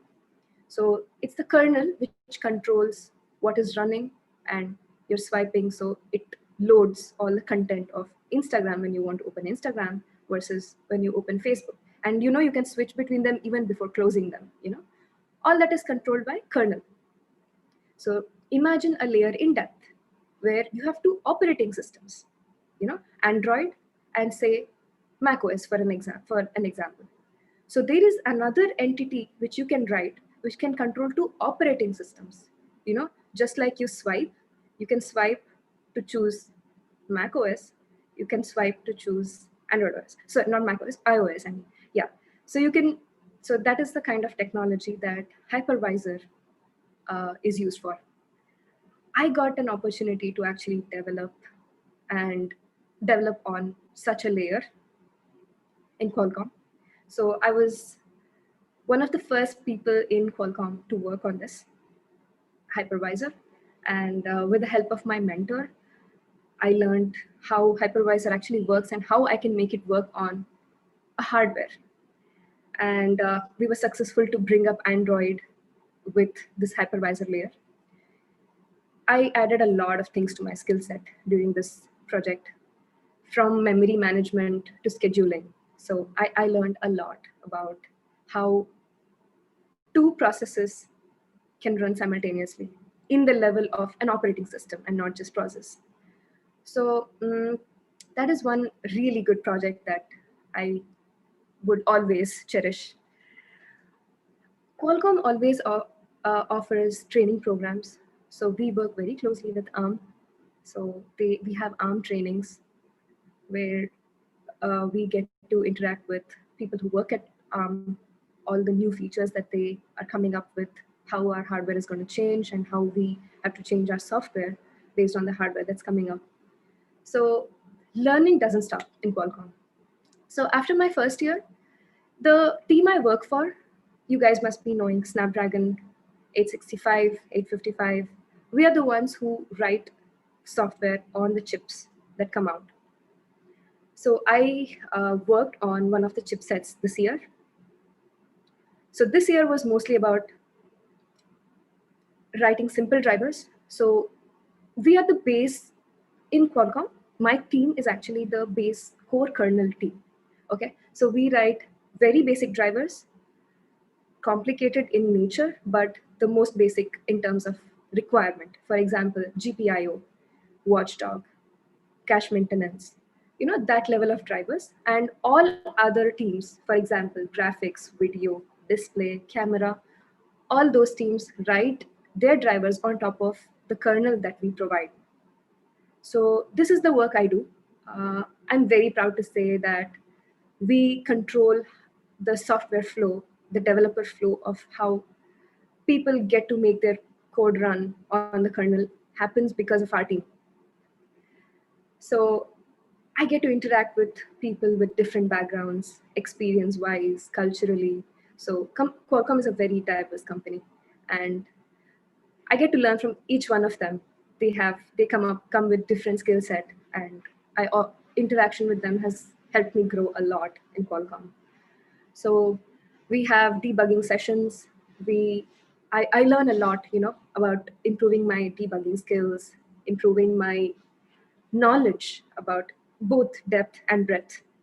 I have learned a lot in Qualcomm in the past year. And I look forward to writing more such innovative stuff at Qualcomm, and I hope that it actually becomes a part of a product. And yeah, Qualcomm has been helping me grow a lot as an engineer. And most of, I feel very confident when I work here, mainly because of my master's program at CMU. So it gave me a lot of exposure, a lot of confidence, and a lot of hold on the subject. And that's why I think in Qualcomm, I'm able to cope up and do well. So coming to Qualcomm, they have a very amazing program where every 3 years, I can actually rotate to different teams. So right now, like I told you, I work for the base kernel team. 3 years, a year from now, I can actually move to working for memory team, where they mostly do memory management on mobile systems.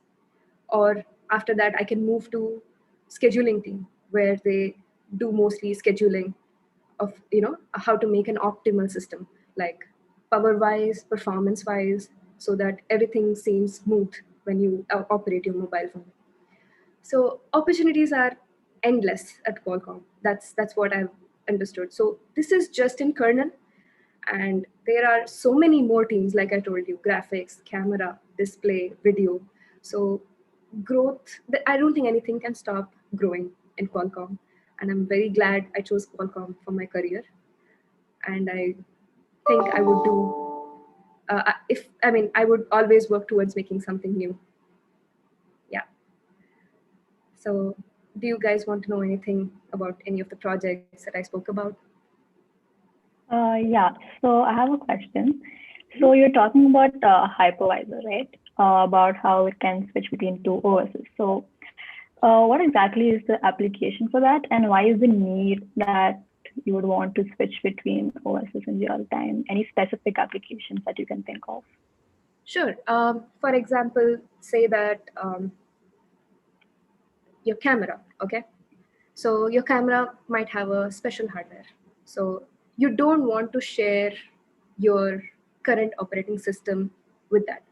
For example, you want to make your camera more secure. Say you want to use your camera to open one of your credit cards, okay? So you know Android is hackable, right? So if Android is running on one, imagine you want to actually use your camera to open one of your credit cards. So that way, if you are able to switch to something else which does not run on Android, so you can add more security there. Okay, so that is how.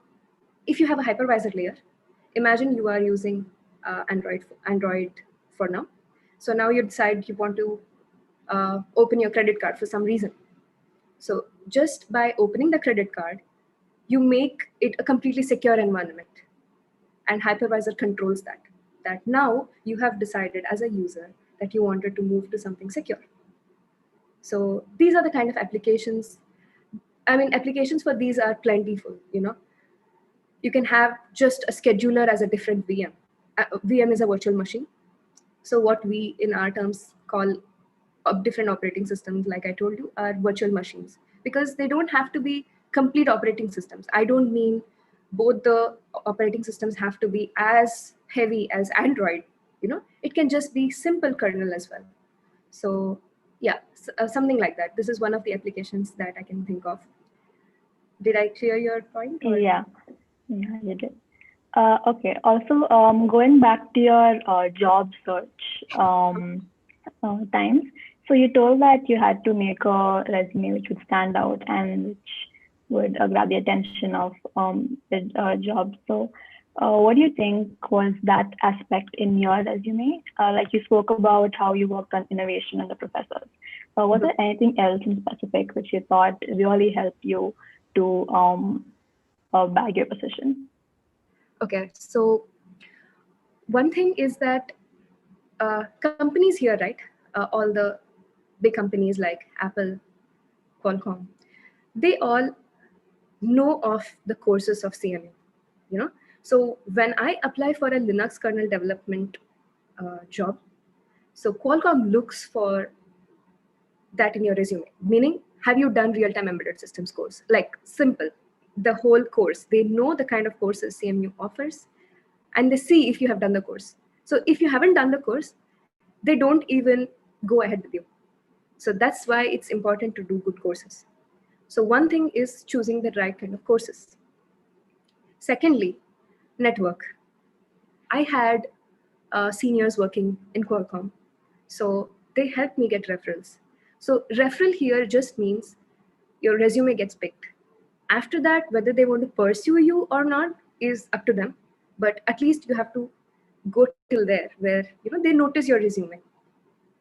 Writing resume is also a very good, it's a skill actually. LinkedIn is one of the most important platforms that all companies use to hire their candidates. So all they do is search for keywords in your resume. For example, Linux, for example, computer systems, memory management, because if they're looking for an engineer in memory team, they would look for a person who has done something in memory management. So writing these keywords in your resume is very important. So that is one thing that I did. I ensured that my resume speaks about everything that I have worked on in CMU. And I believe that is what helped me to stay where I am. In fact, actually, my job interview with Qualcomm was also a special experience. I would like to share that too. So when I came for my Qualcomm interview, I had 40 people with me who were all interviewing for Qualcomm opportunities. So yeah, there were different teams that were looking to hire, but there were again 40 people with me who were all graduating in May 2018, and they were all from very good universities. I mean, and you had to stand out amongst all of them to actually get the team you wanted to. So luckily, because of my experience in Carnegie Mellon, I came out to do good in the interview. I was confident, and there were actually 3 teams that offered me a full-time opportunity at Qualcomm, out of which Linux Kernel was one of them. So yeah, this was a different experience, but because in the other experiences that I've had, it's usually that they pick you after your phone interviews, you go on to the company, and you have your on-site interview. And that's how my other interviews have been. But Qualcomm was special. I had like 40 other people around me who were also going to participate with me to get into Qualcomm. Yeah. So. Okay. All right. So what I understood from your journey was that you're always sure of what you wanted to do from the beginning, and that is not something that a lot of people go through. So what would your advice be for people who are still not sure about their field? Yeah. So one thing, first thing is you have to research about what you want to do or where you want to apply to. I understand that not everybody would be ready with their ideas. So you can pick the fields you are interested in. For example, you have confusion between machine learning, VLSI, and data mining, for example. So you have to get the best universities that are the rating of the universities for these fields. You have to specifically check them. I mean, Carnegie Mellon was very good for computer systems. It might not be for hardware. So it's not like 1:1. You have to do a lot of research. So I advise that you guys check the ratings of universities, go through the research projects that the university offers, the professors, how experienced they are, or what kind of projects they do, what kind of projects are they opening for students. You can always write to them, if you have doubts about what kind of work they do. And again, when you apply for US universities, you should always keep a safe bet. Say you like both ML and computer systems, do apply for good colleges in both of them, so that wherever you end up, you do good. One more thing about US universities, right? So once you come here, you have a lot of courses to choose from, hundreds of courses to choose from. And you can also do interdepartmental courses. So I had done a few computer science courses as well during my master's program. So yeah, you should keep your options open, read about it, read about what universities have to offer you. So in your SOP, I believe that showing your interest in the university is what matters to them. For example, why you want to do masters in machine learning in this university, what interested you. So you need to know in and out about what kind of work the university is doing. They purely see your interest. And it's the same even for job. That's something I've seen as a trend in USA. If you want something, why do you want it so bad? Why do you think you want to work only with Qualcomm? Why do you think you want to study only in Carnegie Mellon? So you need to answer that to yourself. So if I want to do ML in Carnegie Mellon, that's because this professor there has done research on this, and I think I would be interested in doing the same. So I suggest that you guys read thoroughly their websites and the kind of research projects that they offer. All right. So another question would be, what are the perspectives of landing a job in the US if you don't have a master's? So just after your bachelor's, if you want to look for a job in the US, is it harder, or do they prefer students who have masters more, or how does it work? So you mean you finish your bachelor's in India and you want to apply for a job in US?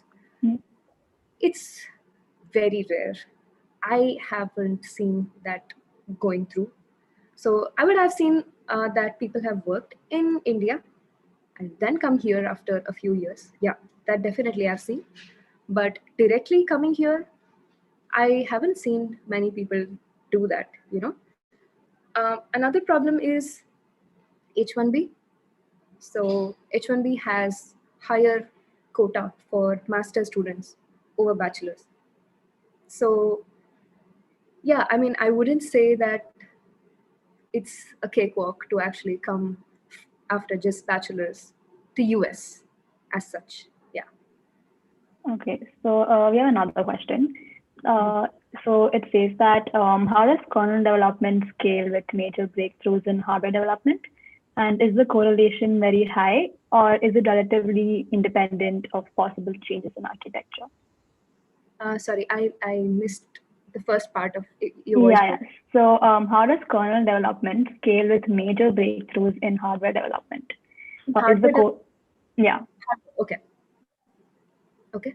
And is the correlation very high, or is it relatively independent of possible changes in the architecture? So Linux kernel today is open source.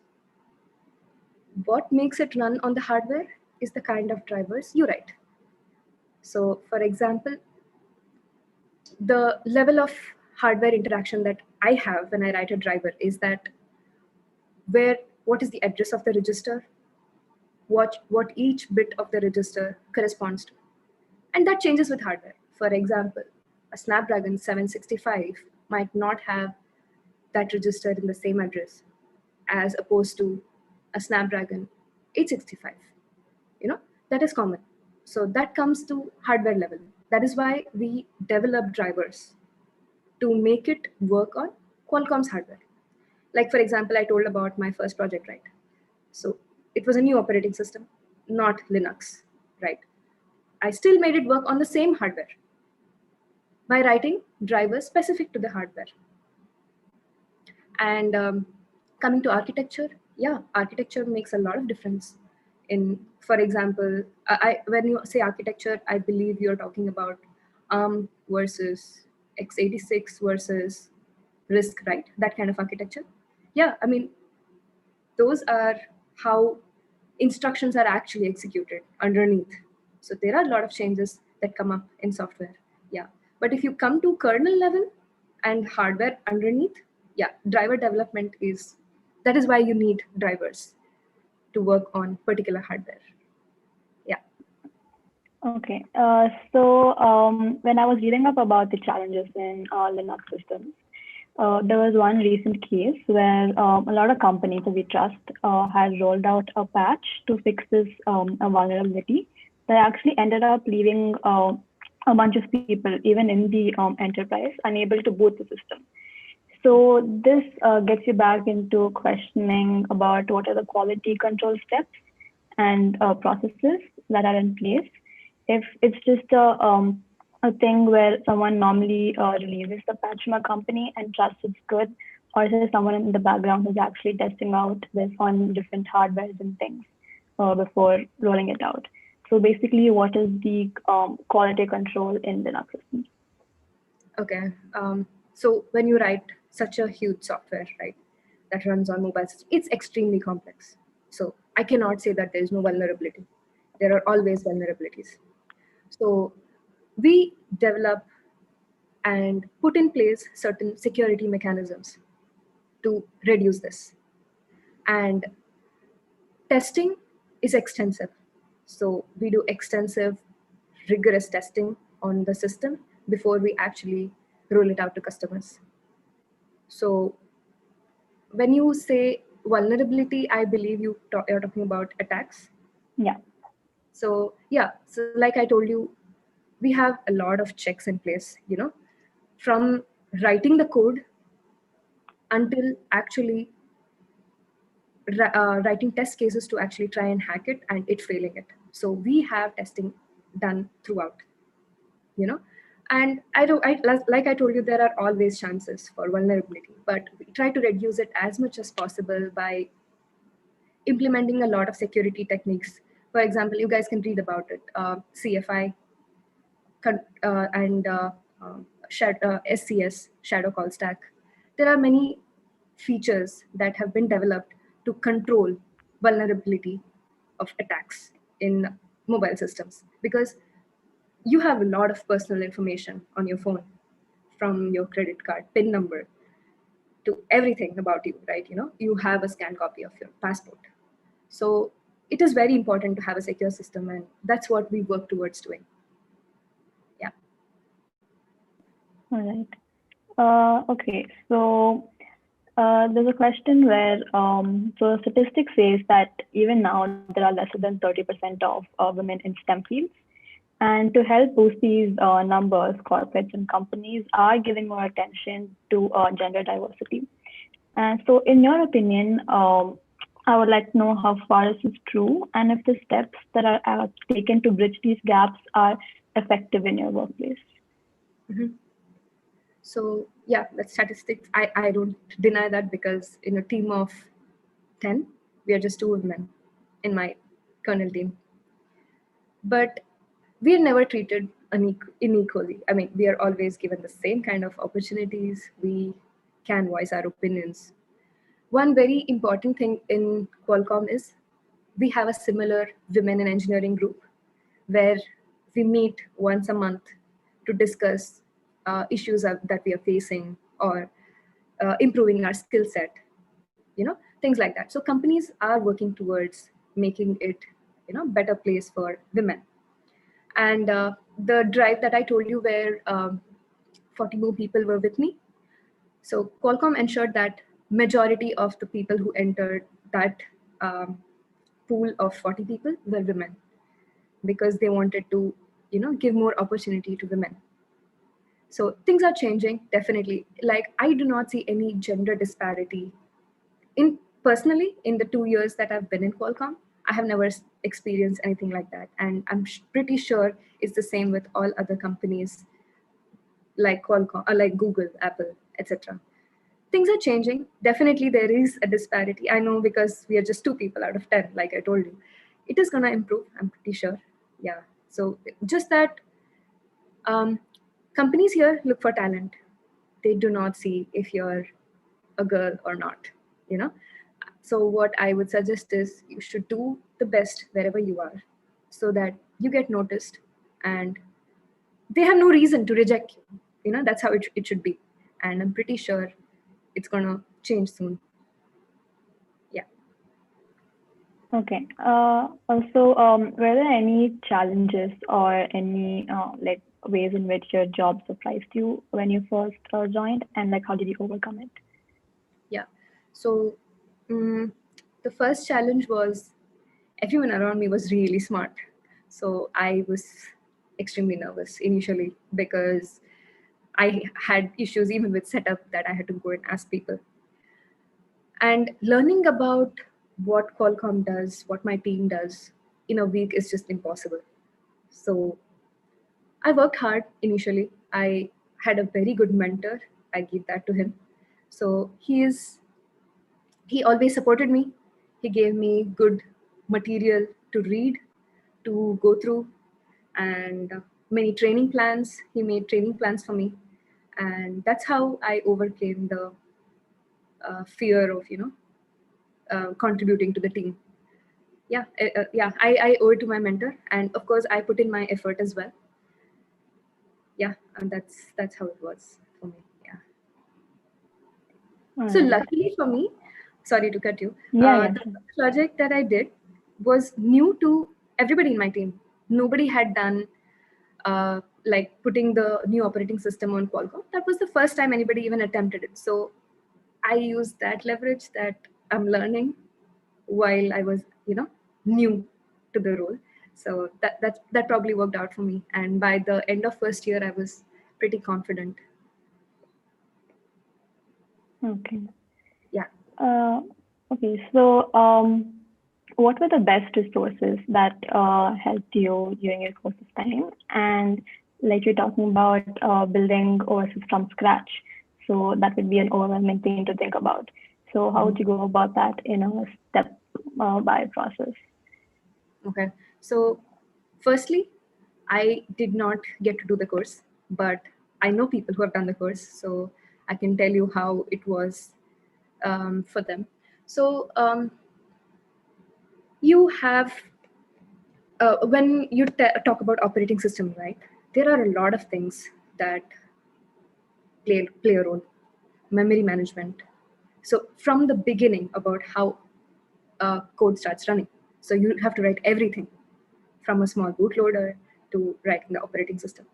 So we have very good books that we refer to back in CMU that helped us cruise through all these difficulties.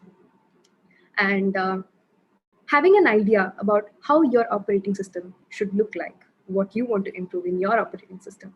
So with that in mind, that's how people start writing the code. You know, they have a book for reference about how a simple system should use memory, how a simple system should maintain you know, a bookkeeping of what kind of processes are running. So how do you do that? What kind of data structures you can use? So you can take it step by step, and it's there are a lot of resources available, you know, books and live lectures. So with the help of all this, that's how we started writing. So in the Linux kernel course that I took, it was very similar, where we had to write a new scheduling policy. So Linux kernel uses something else, and we wanted to change that. So it's very similar. It's like, you know what the end goal should be, you know what the problem is, and you read about, you make the scenario more personal. You know, okay, these are the things that I have to do. There are two processes, okay, and I need to give enough time to both of them because both of them are important. So how do I do that? So you start from there. Yeah, I mean, you have a lot of resources. I would say that reading would be the first step, and then having a visual imagination of how something should look like is the next one. Yeah. All right. I think there was a question that came on the chat. Yeah, I had asked that to you before. Oh, okay. So yeah. Right. I think this is something regarding loans actually. If one is planning for MS in US, the first thing that scares anyone is the expenses, fee, and all. So what's your suggestion? Do we really need to think a lot about this while deciding for MS, or things will be managed easily through loans once you get selected? Okay. Yeah, agreed. Private universities are much more expensive than state universities. But one thing is that you do get loans, and repaying them by working in US shouldn't be that hard. I have seen that you can repay loans in less than 2 years. And Carnegie Mellon is a private university. It is one of the expensive universities, and yet I know people like they could finish off their loan within 2 years. So it's okay if you think the university is really good. I'm sure that getting a job wouldn't be a big deal. So it's all related. A good university, good job, and you should be able to pay off your loan. Yeah. Uh, yeah, so I think that's the end of the questions.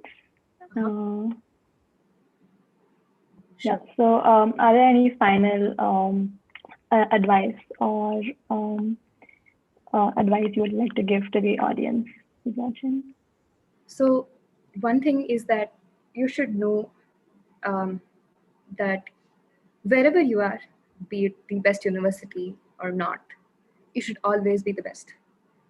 Learn well, improve your skill set.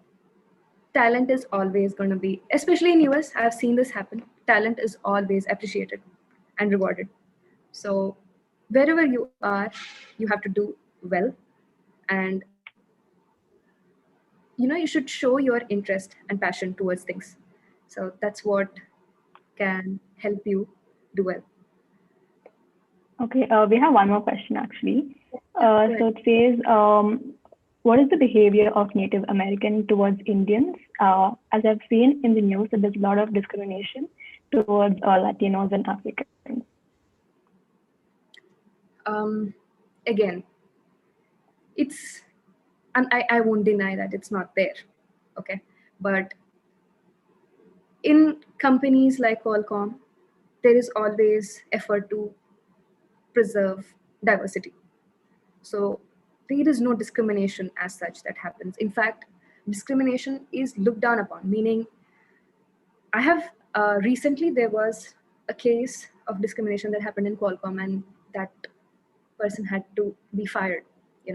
They are helping, and there are so many people. I mean, US is diverse, and there is definitely discrimination. I'm not denying that, but it's not as much as it's portrayed. I mean, where is there no discrimination? That's what I feel. India also has discrimination, so it's not that it's only here, right? So it's there. You have to be careful, however you can. And yeah, like I said, if you're in a good place, if you are you're always going to do well if you're in a good place. I don't think all this will affect. Yeah. All right. So yeah, I think that would be the end of the question answer round now. And thank you so much for taking out your time and discussing all the perspectives of admissions and job search and your work. It was very inspiring. And yeah, thank you so much for attending and interacting with us. Yeah, thanks a lot for the opportunity again, and I wish you all the best. And you can feel free to contact me. I can share my email ID with you. Yeah, sure. With you guys, yeah. So you can feel free to contact me if you still have got some questions for me. Yeah, I would be happy to help. So thank you so much. Thank you. Thank you.